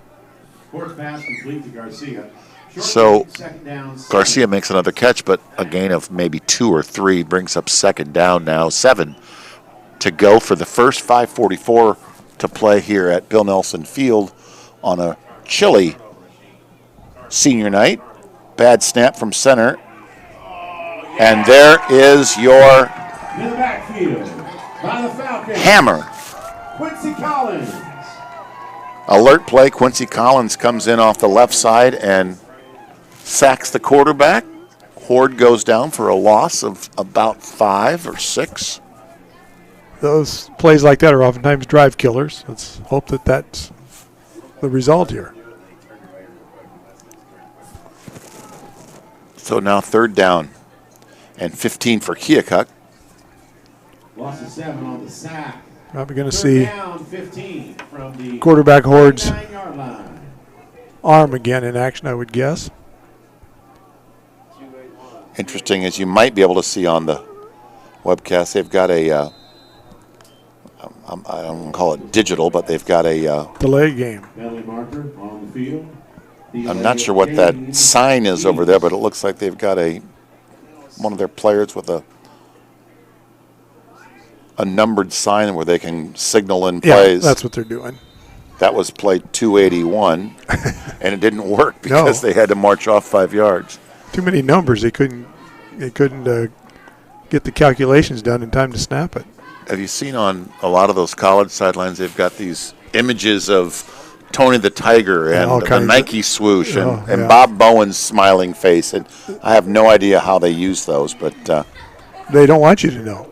exactly. They're effective because it's rather confusing. And there's another sack. Sack to the backfield. Carson Jones was the initial But contact, there was a horde. and Emery Watson, another big play by Emery. He had a big play in the first half. They both broke through and brought down Horde, and now it's 4th and forever for Keokuk. Horde had no chance. He didn't even get a chance to try to locate a receiver. The massive Falcon defenders were on him before that could happen. So that brings up a punting situation for Keokuk. Trying to think what number he is. Number 2 is Eklund. He looks bigger than that, but it shows here he's 5'11", 170. But The official just sent, I believe it's number 78, West Burlington lineman, to the sideline. I'm not sure why. First thing you think of is it's, and there is a big, big break. Bad snap from center. The punter couldn't field it. All he could do was another flag is on the far sideline. Bob, I'm going to be wearing you out when I ask what you think that one's for, but I'm guessing perhaps unsportsmanlike on their Again? sideline, Marker on the field. because the official was still on the sideline when he threw it. But we'll see. We'll see. depending on what the call is, That's after the play, unsportsmanlike. On, he kind of Kick. signaled both ways. yeah, he pointed the wrong way to start with. Yeah. But that's, the fact that the official was on the sideline, I'm guessing somebody over there told him what they think of his officiating tonight. And he didn't take too He kindly to it. He was. And that brings up On the Chiefs. He says, "I'll show you what my officiating is. Here's 15 more yards." I hope he Well, doesn't actually- injure his arm or actually his half- shoulder with all these Yeah, these flags they've been throwing. he's had some missiles come in there. Schrenker gives it to the big fella. Hayden's getting dragged from behind, and they cannot stop him. Touchdown, West Burlington, Notre Dame. Wow. Vandenberg That didn't take long, Bob. Nope. for the score. I think there's a little frustration setting in among the Chiefs. Either Yeah, I see a little chippiness going on out there, and you can't blame them. It's been a long season for them as well, and I'm sure they came in here tonight thinking this is one we should be able to win, as probably the experts like myself might have agreed with that. Obviously, I'm not as an expert as I think I am. now what?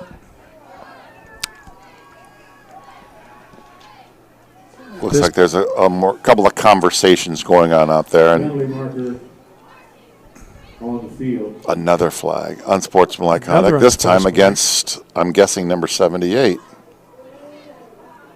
But I'm just guessing because they escorted him off the field, Unsportsmanlike conduct tore off his helmet, and now he's getting an earful from one of his coaches. So on somebody. It's going to make a long try. Appears to be the Falcons. they made it, Actually, the touchdown is not affected by this call. Correct.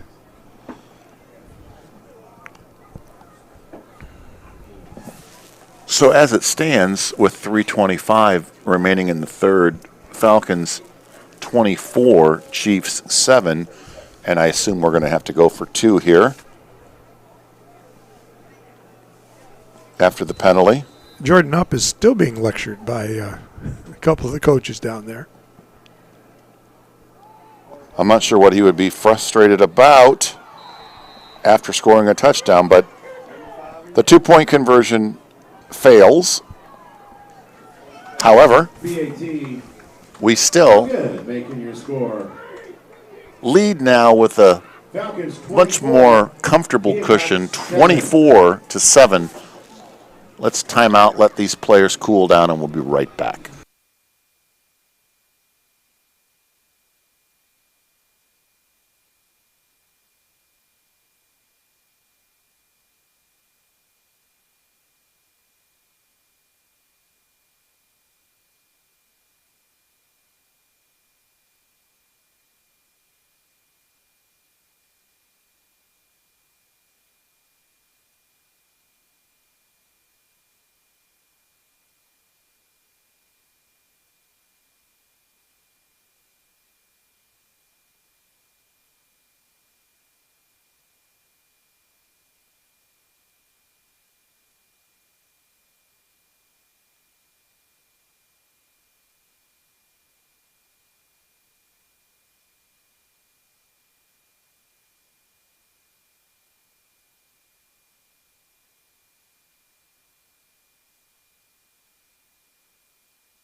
Welcome back to Bill Nelson Field. 24-7 is your score in favor of West Burlington Notre Dame. Taylor Lundgren set to kick off from his own 40 after the Falcon touchdown. Fielded by Johnson, and he has swatted away a couple of tacklers. Finally brought down by big number 66 of West Burlington. That is Jeremiah Crow. No flag, Bob? No, there was one. Oh, there was one? I didn't even see it. I was being sarcastic. No, Kick back 18 yards. you'd be safer just to say after the play, well, what's the flag this time? It's kind of like when I play golf and someone says good shot, I just say save your breath and tell me when I hit the bad one. Block in the back. Chiefs. The block in the back infraction will be walked off against the Chiefs. They'll still have first down, but it will be from their own 22-yard line. Trailing now 24-7, 3:18 to play in the third quarter. Ball's on the 22-yard line, where it's first and 10 kickoff. And let's see if the Falcons can force a 3-and-out here.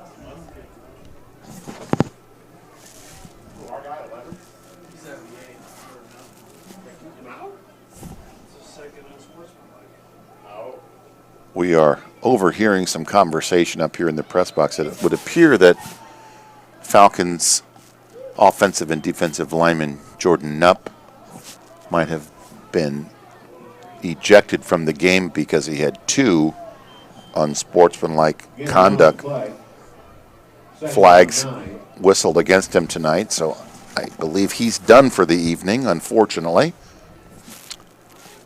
I was watching, I think it was an NFL game earlier this year, and a player was ejected from the game, and of course their officials are mic'd, and the referee said, number whatever has disqualified himself for the rest of the game. I thought that was an interesting way of putting that. What a stop by Vandenberg. And I'm not sure Malachi knows if he arrived by foot or horseback. He is a little dazed. What a hit by Hayden. Yeah, wow. Tackled by Hayden Vandenberg. I think they're going to make him Short gain, sets go up out for a third play. down and 7. 2:17 Official timeout on the field. remains, and we're going to have an official timeout to, I assume, check on the injury. We'll step right back with you here as soon as we return to action.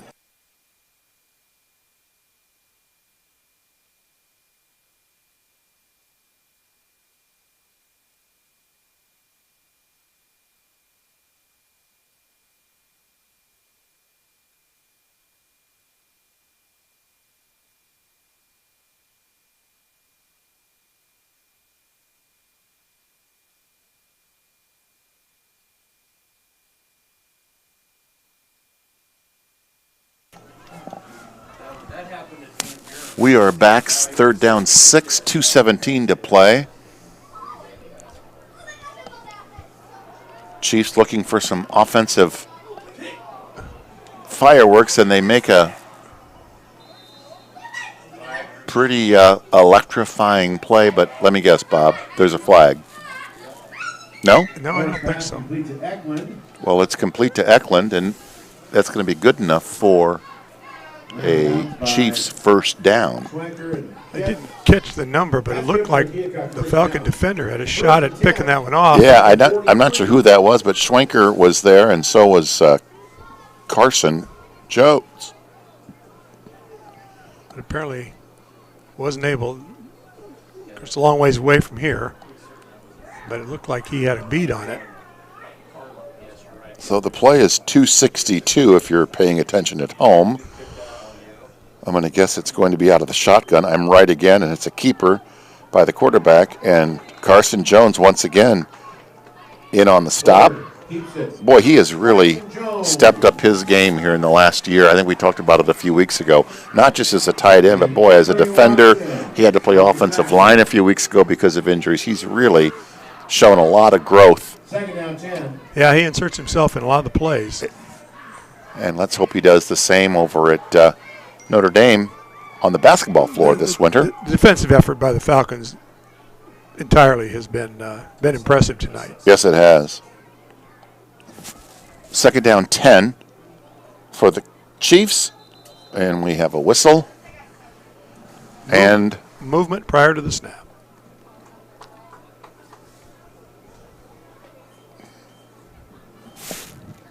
so second down and extra long. Illegal procedure. So, Bob, you were over in Chambana last week. You watched that barn burner of a game, that offensive explosion of the Iowa-Illinois game. Yeah, I was there.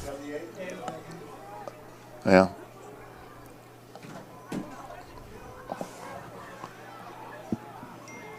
Oh, my goodness. We're going to have offensive pass interference. Well, it looks like It was intercepted. it was intercepted, but 1, 2, 3. Oh, we got another little skirmish going on over there. I'm not exactly sure. Pass intercepted. We got all Now kinds of we've stuff got, going on. we've got an injured Falcon, and we've got an injured Chief, and we've got 3 flags. With multiple flags on the field. Let's Well, sort this out, the two Bob. downfield are going to be defensive pass interference, but Defensive pass interference, you think? I think so. And the one back here is, I'm not sure. It was in a crowd of people over there. I couldn't. Well, these officials are getting a workout tonight, that's for sure. Well, Big 78 must not have been ejected because he was in on that last play. Was he? It sure looked like it, right? Was he supposed to be out there? Or maybe he just... Well, maybe the reason he was. I don't have any money. It's free. Oh, yeah. I'm trying to get rid of it. Yeah, I'll take it. Great. All right. All right, Bob. Maybe the reason he was on the sideline was the coach's decision to. Penalties. Mike lets you know. I'm going to let you figure this one out, Bob. Well, I'll have to wait till we see the signals here. Are down to the last few bowls of chili, only $1. Hustle down there, bring your 4 quarters, buy some chili.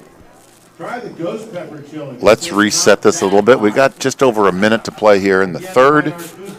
Falcons up 24-7. We're still sorting. Trying to figure out if that is going to be an interception for the Falcons or if it's going to be a penalty, and they've got a lot of sorting out to do here.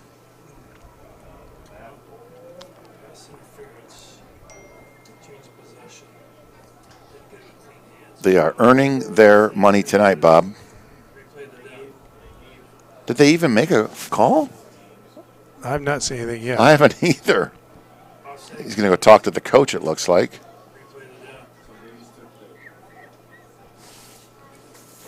See if I can do a little lip reading with my binoculars. Unsportsmanlike conduct. We are guessing it's offsetting unsportsmanlike conduct infractions against both teams. Looks like we'll replay. And we'll replay second down and 15. I did not see any signals. Did anybody? I didn't either. So we're left to our own imagination. I know if you were out there wearing the white hat, you'd leave no stones unturned. We would know exactly what's happening. And there's that student body left.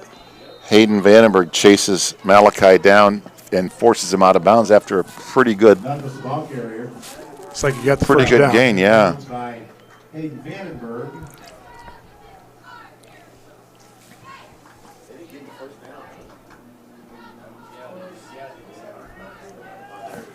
He did get the first down. Ball is now out on the 38-yard line. First and 10. Well, there certainly isn't much flow right now. We've had so many stoppages between skirmishes and penalties. That's and a really good point on your part.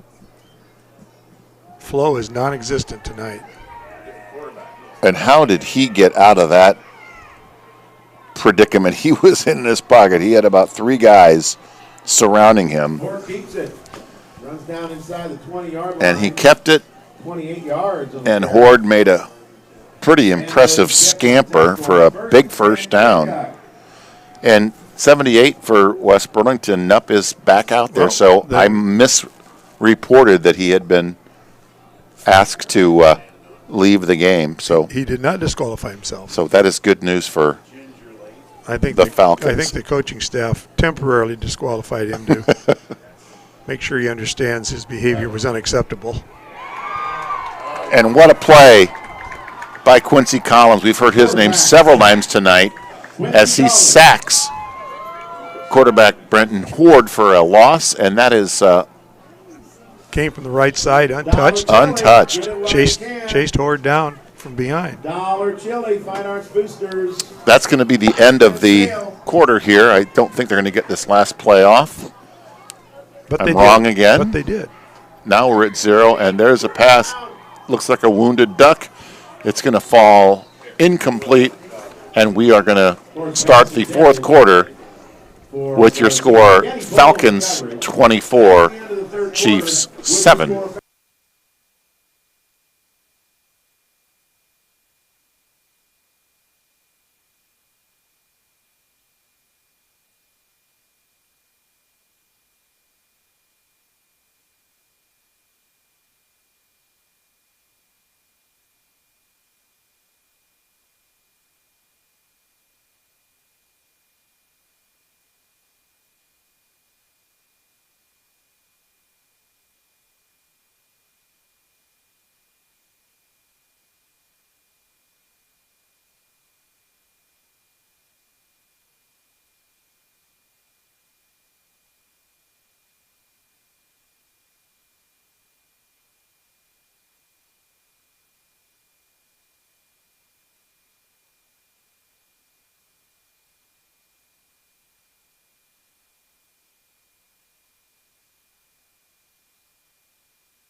Welcome back to the fourth quarter.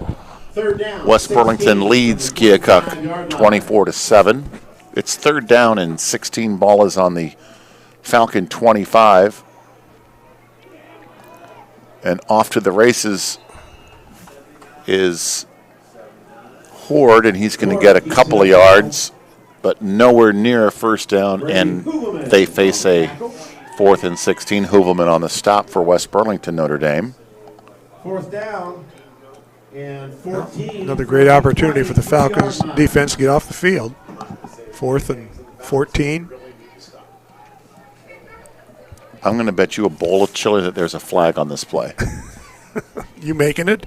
No. Okay, then I accept it. But some of the boosters have some chili out there tonight, raising some money, and I'm going to bet you that there's a flag on this play. Back to pass. Uh-oh. Oh, here we go. Skirmish. Throw a flag. I think they just got tangled up. No, they didn't. There were some extracurriculars. I should have won a bowl of chili from you. You're the only one that saw it. Of course I did. Pass was incomplete. So it is incomplete. There is no flag. I owe you a bowl of chili. And turned over on downs. First down for the guys in green. Let's go Falcons. 11:09 to play in the game. 24-7 is your score. And I don't know if we'll see a whole lot of fireworks in regards to airing the ball out with a 17-point lead, but let's see what Coach Bowman comes up with. A heavy dose of Hayden Vandenberg. Not a bad strategy tonight. Hayden Vandenberg. Kind of looked like the first play of the game, and several others in between. He looks like the running of the bulls, and he is the bull. That's enough for a Falcon. And he does gain. If I've seen that, the real running of the Bulls, they're usually trying to get out of the way. However, Right. Well, I think some of those guys in white are trying to maybe get out of the way too. Starting to. If they had a red cape, they'd say "Ole" and keep going, Hayden. I'm going to guess another bowl of chili. They're going to hand it to him again here. Let's see if I'm right.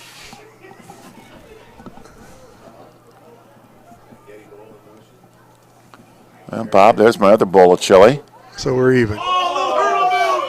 And there's a little hurdle, Yeah. and the freight train chugs on down for almost another first down. He has to be well over 100 yards tonight. It's good to see him healthy, too. He's been banged up with injuries Yes, for he has. almost the entire season. That ankle's been bothering him, but you don't see any signs of that after another first down, 12-yard gain for Hayden. 10:25 clock running. Thank you.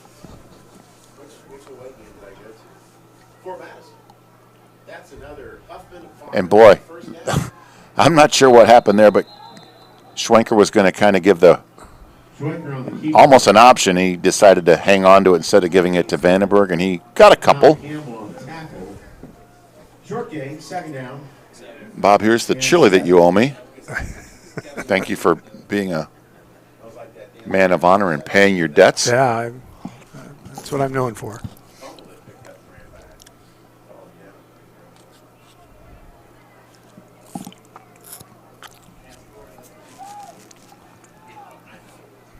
Second down, 7. Schwenker's going to keep it, and he's going to get thrown for a loss.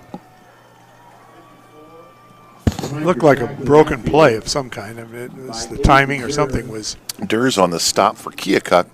Yeah, it might have been a broken play, Bob. You're right. He had two running backs on each side, and it looked like he was trying to give the ball to one of them. And when he couldn't get it done, he kept it. As Keith Jackson once said, he looked like he was running in quicksand with his slippers on.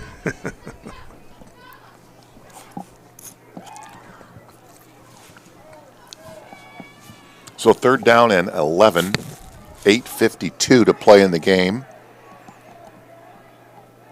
Bowl in motion, Schwenker in the shotgun, and a whistle. Delay game. Penalty markers on the turf. Delay game Falcons. 5-yard penalty, bring up 3rd and 16. 3rd and 16 after the walk-off of 5 yards. Well, they need to try to run the clock out here, but not quite by going over 40 seconds. What do you think about the upcoming high school shot clock rule coming into play? I think I'm not opposed to the rule change at all. I think there was a time when I didn't think it was necessary, but I think it's become so much a part of the game at the college and professional level that, as oftentimes the case, I think it trickles down and people are expecting it, and I'm okay with it. My concern is it's going to be so important to have a capable operator. That's a much more difficult job than people realize. And without that, you're going to see a lot of adjustments throughout the game.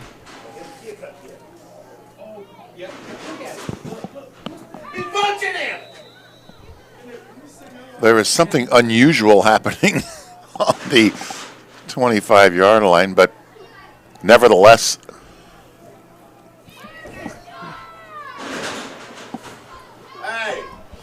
6'7" Carson Jones and the we're engaged in a little 55. What is that? What is that? This move. I didn't see it. I didn't see a flag, but the referee was doing this. I know you can't see that at home. Keokuk. Punt was down at the 27-yard line. Well, there's no mark off of any No, kind. so 1st and 10. Yeah, no flag.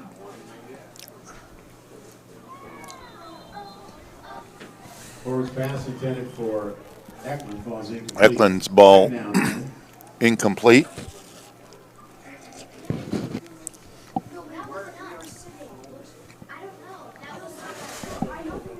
Second down and 10 for Keokuk, trailing 24-7, Second down, 10 from the fourth quarter. 27. Falcons finish off Bracewell Stadium. the season Fourth quarter, Iowa City Liberty next 20, week on the road. Greyhounds 14. Burlington Greyhounds trail 21-14 to Liberty High School. And there is an interception for the Falcons. Is that Schwenker? It was our quarterback, Caden Schwenker. Caden Schwenker, with a heads-up play. Yeah. Pass was underthrown, and Schwenker was in position to pick it off, and nice return after the interception. So Falcons are going to be in business well inside the Again, we'd like to thank tonight's pregame meal sponsor, the Keokuk Drake. side of the 50-yard line. The pass was intended for Emerson Glasgow, but heads-up play by Schwenker, and we got a 1st and 10. We've got a lead, and we've got 7 minutes to play. Well, if it hasn't already happened, this is the opportunity for West Burlington to put the final nail in this game tonight and get off here with a big win. Vandenberg with the give. Hayden Vandenberg off right tackle. He'll gain about 5 or 6. Or maybe even 6 or 7. That looks like 6. Gain of 6. 2nd and 4. I would guess we're going to see a pretty steady dose of running back Hayden Vandenberg on this drive.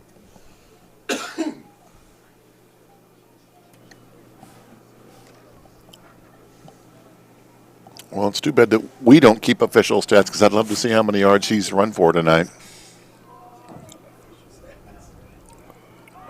Whatever it was, there's about 10 or 15 more. Hayden Vandenberg up the middle. And he signals to the crowd that that's a 1st down. So he's doing it all night. He can even officiate. Yeah. For a Falcon. 1st and 10. 1st down On and the 10. 23-yard line.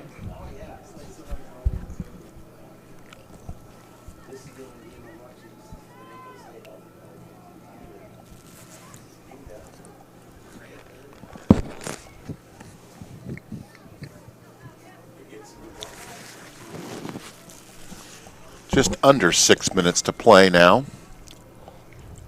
24-7 in favor of the Falcons. Schwenker's going to keep it. Had some open blocking there Cade Schwenker, with his keeper up the middle. guard and tackle on the right side. Like Voss Nice gain. and Davis. Again, we can't say enough about the offensive line play of the West Burlington Falcons tonight. They've really controlled the line of scrimmage, and a lot of those yards that Vandenberg's picked up, and also Schwenker's got a nice accumulation of yards on the ground tonight. He does. And those things don't happen unless there's some work up front, creating those holes. 2nd down and 3. Hayden Vandenberg might have gotten 2 on that. Vandenberg falls forward for a short gain. I wonder if he's getting a little tired out there. Yeah. Well, if he's not, he's certainly got reason to be.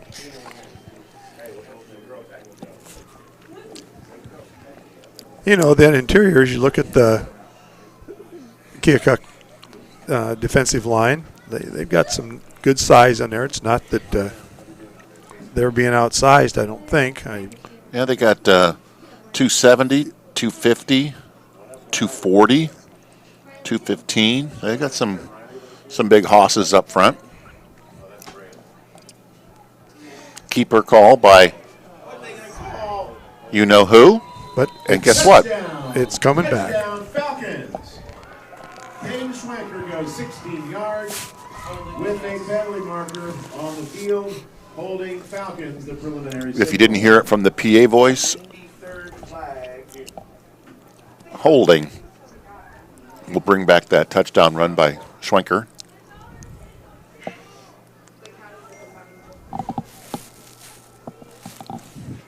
Heck of a run, though. It was a huge hole over the right side once again. Maybe that hole was created by an illegal block. So that brings up a 3rd down and 13. And off sides, or a quick jump by defensive lineman up front for Keokuk's going to move it up. Better known as encroachment. And it's too fancy of a name for me. I can't keep that stuff straight.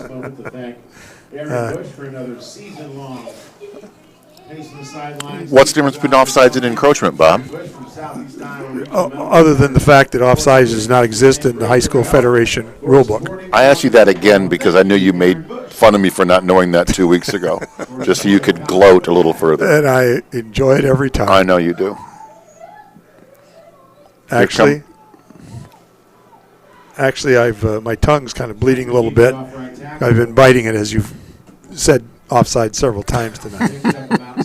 I finally, as Popeye once said, that's all I can stand, and I can't stand no more. Also take a moment to thank all of our volunteers here at the stadium this year, keeping the concession stand going and the ticket gates rolling pre-game. 3 minutes and 28 seconds. That chili a little too spicy for you? Oh, no, the chili was delicious. Thank you Okay. for getting it for me. It goes to a good cause, too. Yeah.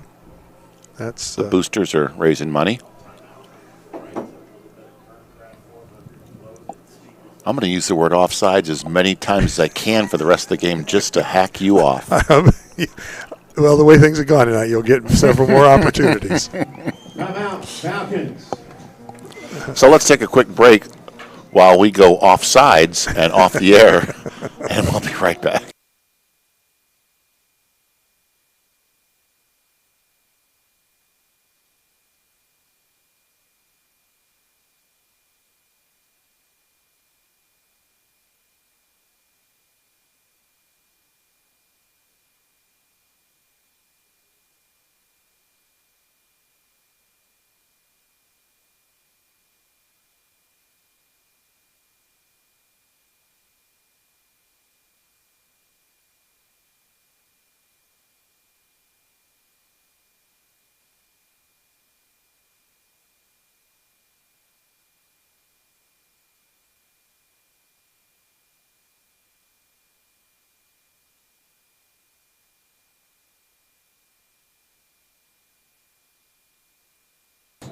Well, Bob, 4th down and inches for West Burlington.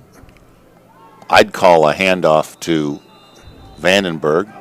Wisely they did, and he certainly got the first down, and he accentuates it with his own official first down signal. Yeah, he's kind of liking to do that. I think he's playing with a little passion tonight. He's enjoying himself, and he should. Yeah, but From the 13-yard line. the difficult season that they've had there, I'm sure those kids are really enjoying this tonight. Winning is a lot more fun than losing, and these kids have fought hard all year long, as you know. And, of course, behind the leadership of Coach Bowman, that's a great group of kids that have been fighting hard and staying together, and this is a big win for them. Vandenberg is going to spin around and get a couple of yards.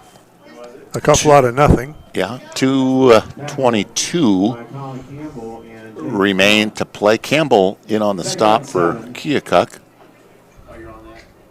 I'm not sure what time of possession would be, but I'm guessing Keokuk's defense is probably getting a little winded by now. I know we've dominated the line of scrimmage in regards to time of possession offensively.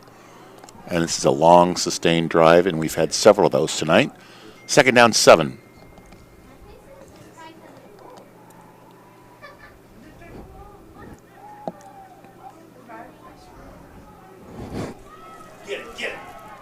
Schwenker keeps it, stays in bounds. Clock keeps moving. Well, this win tonight as it apparently is going to occur for West Burlington, will, I think I can safely say, assure them of finishing in the district standings ahead of Keokuk. Keokuk has not got a win yet in the district, and all they've got left to play is Solon, the district leading team,